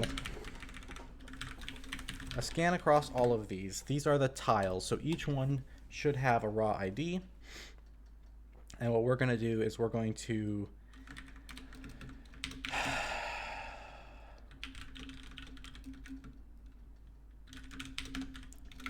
find the smallest and largest.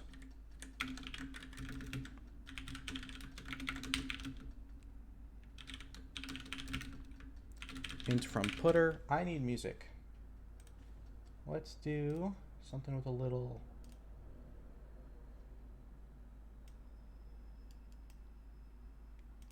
No. It's not even close.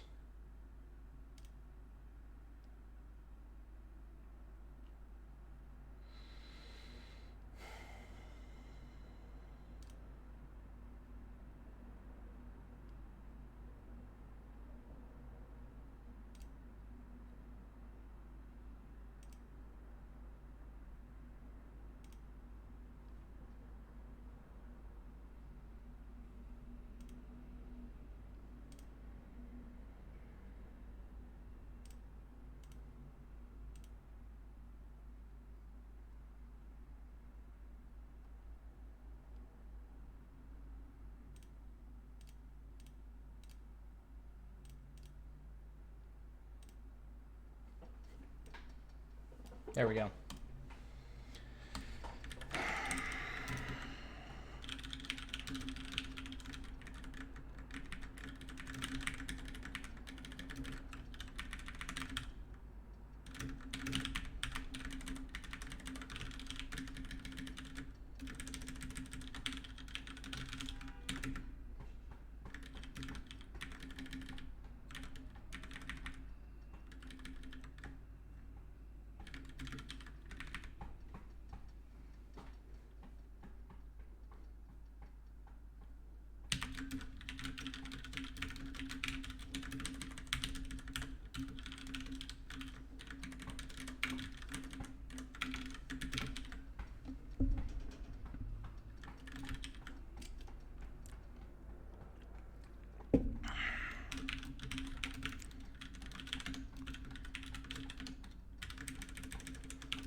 This kind of just feels like you just go, right? Like, what's going on here with tile new? Proto tile new then.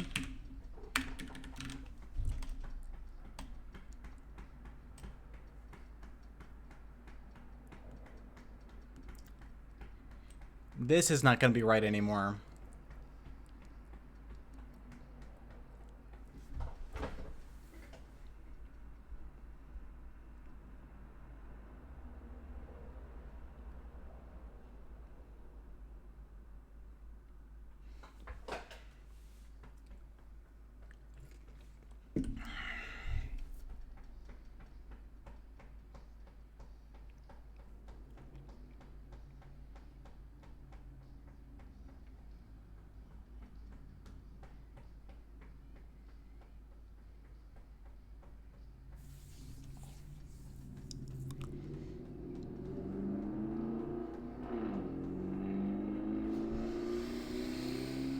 Okay.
Hey, welcome to the stream. We are talking about role-playing games. It's a role-playing game simulator.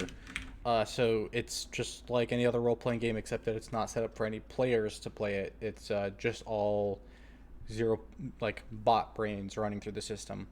And while I'm currently rewriting it, so I can't show you what it's doing, and I'm using it to experiment with some programming problems that were hitting me on the first one. I can build the old one and run it, so I'm going to do that. In this run panel, I will show you what the RPG simulator used to look like before I started rewriting it. Whenever I go and check it again, it might take me a minute. I am currently right now in the middle of scooping out the absolute heart of the system and replacing it with a new one that can process things a little bit differently. And so I'm going to be a little bit quiet and locked in. But if you want to send me a question, go ahead. It doesn't interrupt me. I'm just not promising to check the chat more than once every 3 or 4 minutes. Okay?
All right.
Good question, Freak. I've been playing with it a lot lately, and I like it sometimes, dislike it sometimes. I'm not so sure about doing it with the RPG project right now. Um, there are a couple of factors involved. One is I already have it inside of a folder called RPG, so why do I need to also label all the files RPG?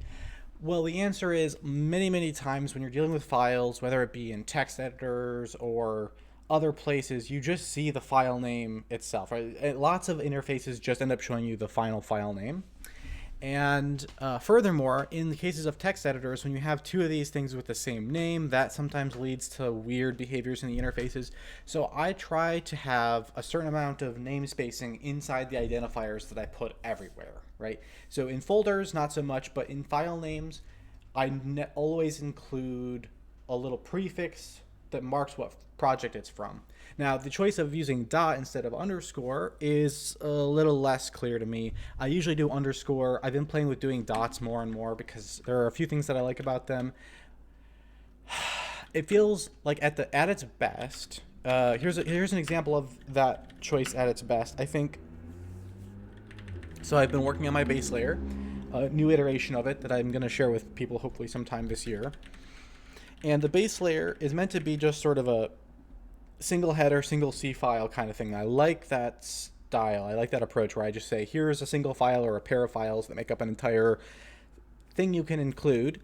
But then there are all these other little things in a base layer I want to be able to do. Sometimes I want to make it compatible with the C runtime and then bring in things like printf, because that's just the easy way in C to start making a program that shows you some results so that you don't have to build up a whole separate conversation with the operating system within your code just to start seeing what you're doing. Another one that I like to bring in is Spal. That's a profiling thing. So if I want to instrument my code, I can bring that in. And so they're kind of meant to be like it's like I'd like to think of a mental model where in these cases that it's all kind of one package, but I also don't want to put it into a folder because deeply nesting folders sometimes gets really annoying when you're trying to if you start relying on like, okay, I want to include base without having to do base slash Mr. Fourth base dot H or dot C or whatever, then you're adding in like extra include paths and stuff. And so it kind of felt nice to think of it as like it's kind of one file, Mr. Fourth base, with all of these little extensions, right? All of them are not literally one file, but it was a nice feeling grouping there that I'm kind of playing with. I don't know. In a way, it might just be a cop out to have more files, but still try to claim that single file feel somehow. With the RPG one, I'm even less convinced that it's a good idea. One thing I like about it, though, just very practical. If I go rpg.operators.c and then I compare that to rpg_operator.c, there's a significant difference in how difficult it is to hit underscore versus period. And I don't know, not having to hold shift and control keys as often is nice.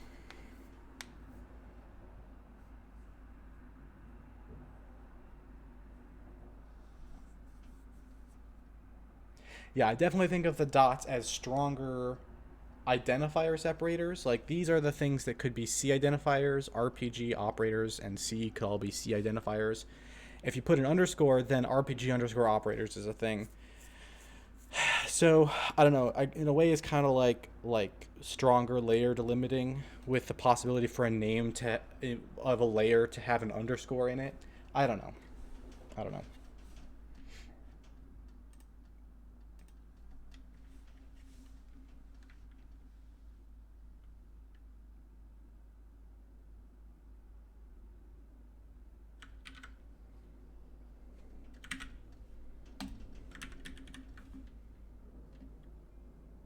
All right, I'm going back to locked in for a bit, so I'll check in another 5 or 10 minutes if there's some chat going on. Like I said, it doesn't really interrupt me, but I'm not gonna keep my eye on it so that I can lock in and do more of this.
Okay.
Oh, okay. That's annoying.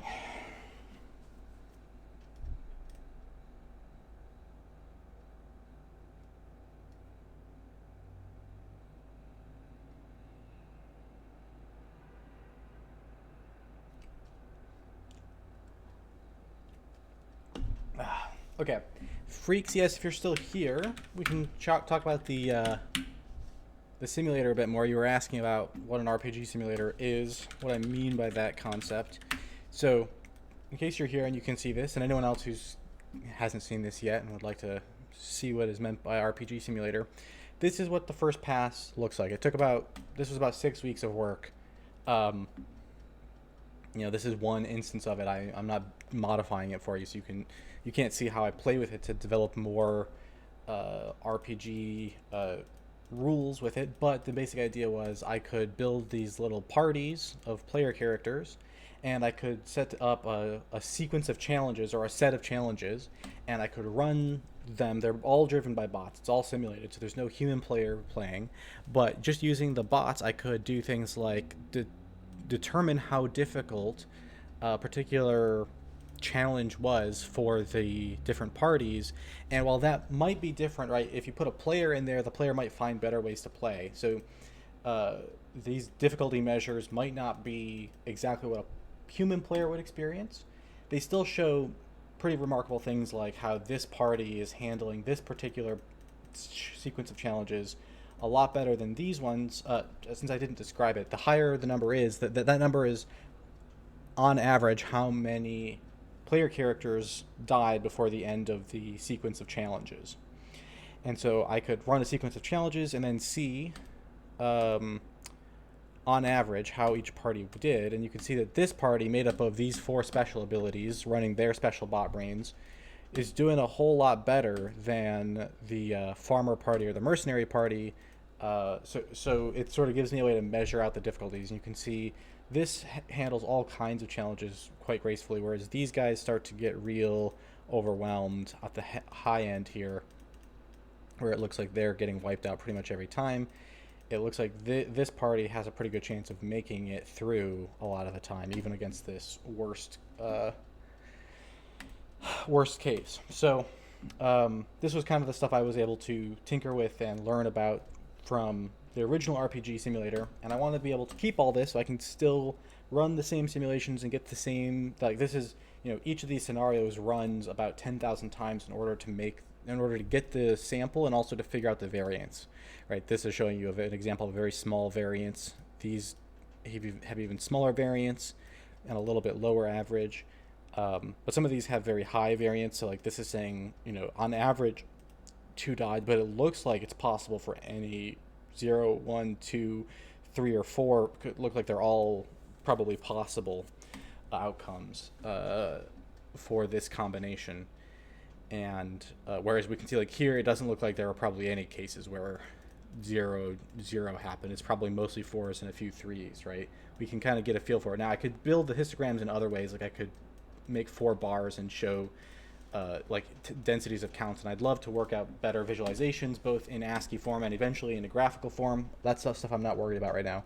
What I am worried about more specifically is being able to run these simulations faster and being able to expand the simulations to be able to code up more things. I was running into some design walls that I was getting annoyed by. So I felt like it was a good time to stop and do an architecture pass to take some of the language I had developed that I was liking, but really figure out how to make it go faster and where I want the lines on the language to draw the boundaries so that I can make more compositions of pieces down the road.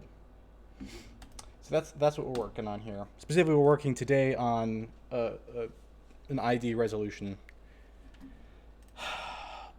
system. All right.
Okay, so as I'm rearranging everything here, what's driving all of it is that I'm trying to get to the point where I don't need to get IDs dynamically when I am trying to just hard code a reference to one of them.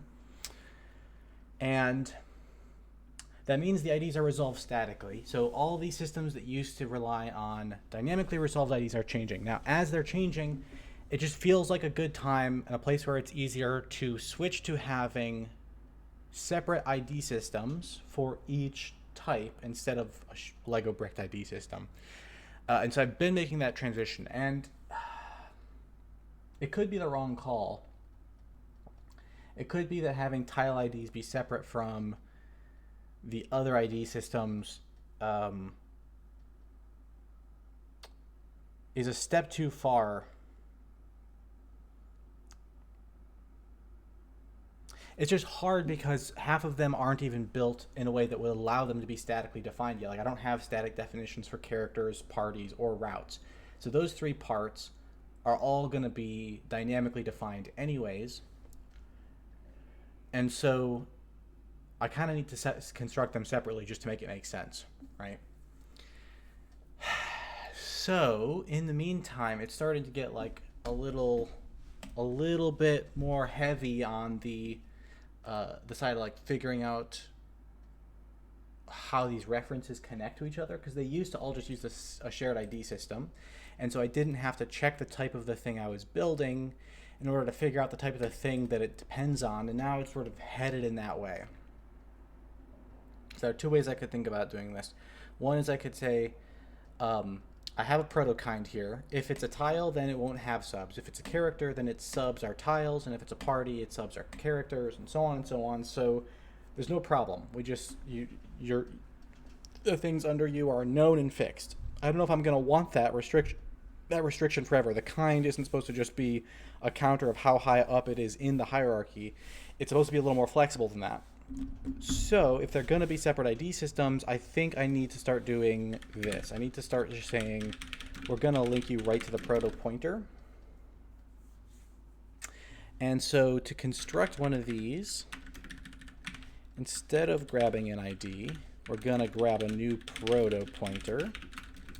We're going to look at what kind we've got. If the member kind is a string, then that's in a case of proto from name. And if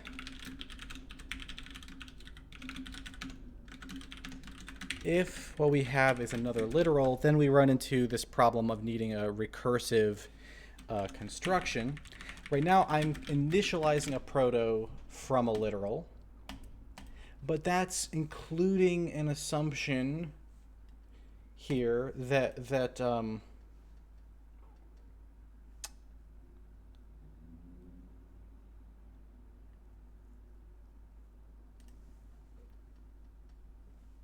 all of the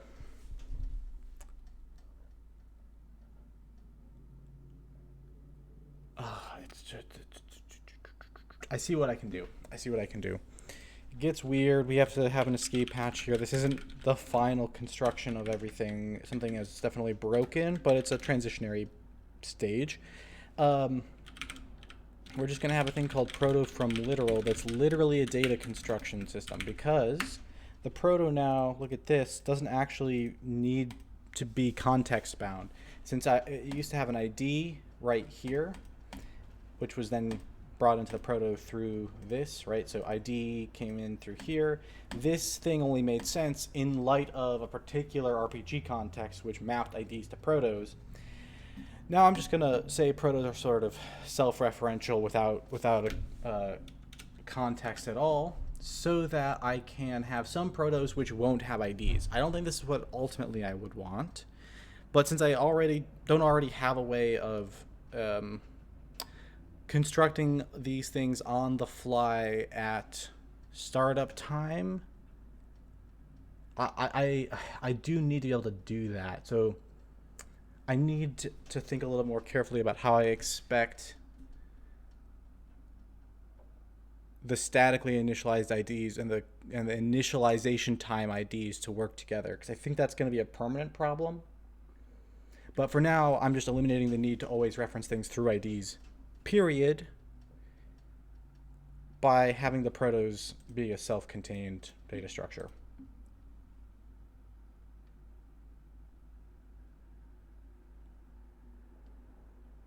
All right, I'm going to catch up on some questions real quick. Buzztronic, the keyboard I am using is just... Ooh, it's a little... Looks like this. It's just a black rectangle with... it does have LED, like white LED backlight if you want. I have it turned off. But it's called the Code Keyboard, CODE. Hello to new person. Why are we rewriting the RPG simulator? Because the last one that I had wasn't going fast enough for the purposes of running lots and lots of simulations. And also, I was having trouble with... well, it was just a big mess. I wanted to clean it up and simplify down to the main concepts and then get those main concepts to be more performant. The language I'm using is C.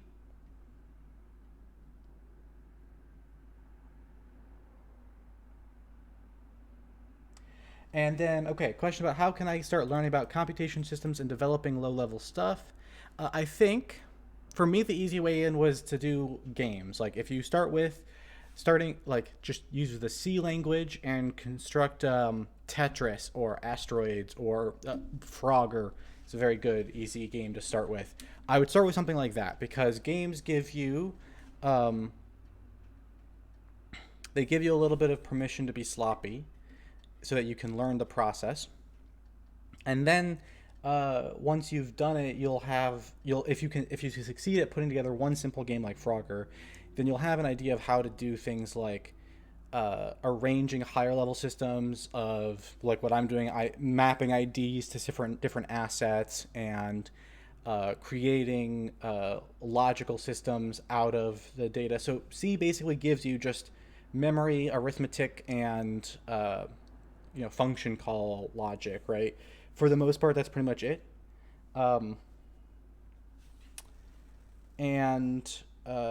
It's kind of then up to you to see how you can arrange memory into systems that have the properties you want. And I think games make it visual. They make it they make it feel immediately rewarding to make progress. And once you've gotten good at doing it in a game, then you can start to branch out and do other things.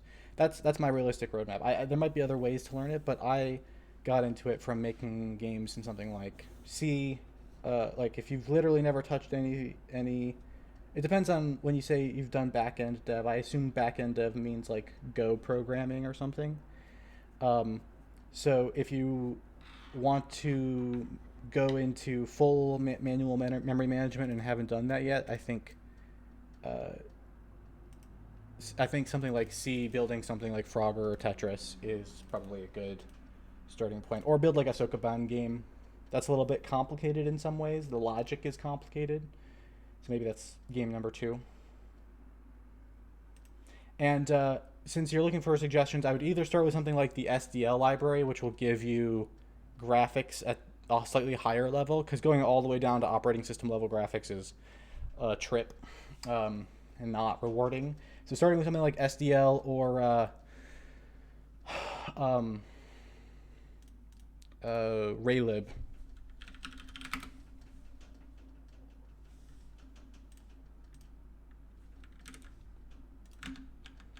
Right, if we do Raylib, this starting point seems pretty great. Something like that's probably a good way to start getting your practice. All right. Again, thanks to everyone saying something in the chat. Like I've said, other steps. It looks like there were a couple new folks chiming in, so I just want to let everyone know I'm going to lock in here for the next 5 or 10 minutes. Your questions are welcome, but they don't really interrupt my process. But I won't get back to them right away because I'm going to be locked in and doing some coding.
All right, now it's working, like for real working.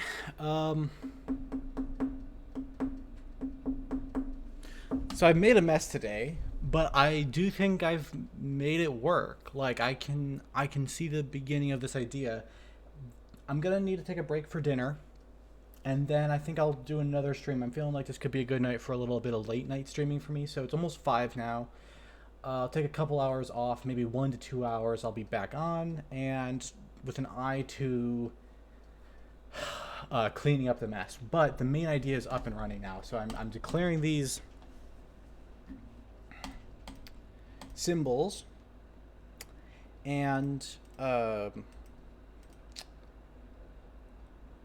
don't have to put them all in the same spot. So the declarations for these got moved up ahead. The C language is now forcing me to declare things ahead of time, so that stuff like where is it? Heart and attack tile are actually declared early enough in the process that this right here can see that. Now that's both cool in the sense that I like that the language is showing me where dependencies exist. It's forcing me to be honest. And so these get declared now way up here in the parser.h, which is something I don't like, right? I like that it's forcing me to see this. I don't like that now this is going here. So if this is wrong,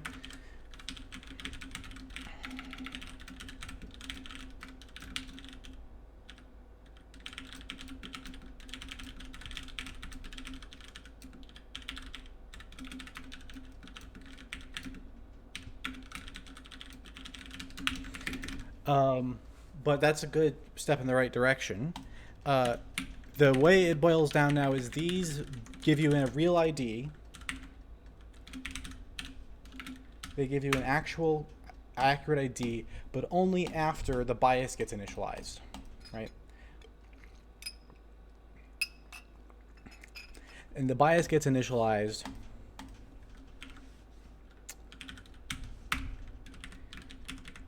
right here. So what I don't have is I haven't like separated out the ID solution for tiles in my specific game from everything else. So it's not repeatable yet. So that's another thing I'll want to think about is how I want to make it repeatable. And finally, now that it's set up this way, I'm going to want to think a little bit about what gets bundled together. I'm not sure that I want this to be the way I have to declare things. There's a little bit of like having to use this tile symbol macro directly is a bit weird. The RPG tile section macro is a bit weird. I could probably just make this all into one thing. I could also make this into a type of its own besides U8 if I wanted. And the advantage to that could be, well, I'm not sure that it would ever really apply. So the one way I could adjust things is right now I'm doing this. Right, if we look at this, I need the bias to be initialized. If I was so bold, what I could do is say that actually whenever we have an API that is expecting to take these, they'll pass the raw IDs all the way through, and the only time we'll subtract the bias is right at the very end. That means our IDs will look crazy. They won't look like 1, 2, 3, 4, but we'll know that they're consecutive, and we'll be able to use them for access at the final moment of using them to access the array. That's where we can subtract out the bias, right? So there are ways I could imagine tweaking this to make it more error resilient, more repeatable. And then of course, I mean, on top of all of that, I have like all of this stuff to do. Like I got to go through and clear out all of that and then clean up all the new stuff that just got thrown together. So yeah, I think there's just a whole lot of cleanup there. Getting it all out of my head and out loud for a sec. But I think I'm going to take a break now, and I'll be back in 1 to 2 hours to go for another few hours late night stream tonight. All right. So thanks for coming and checking this out right now if you're here, and I'll see you all around the internet. Bye.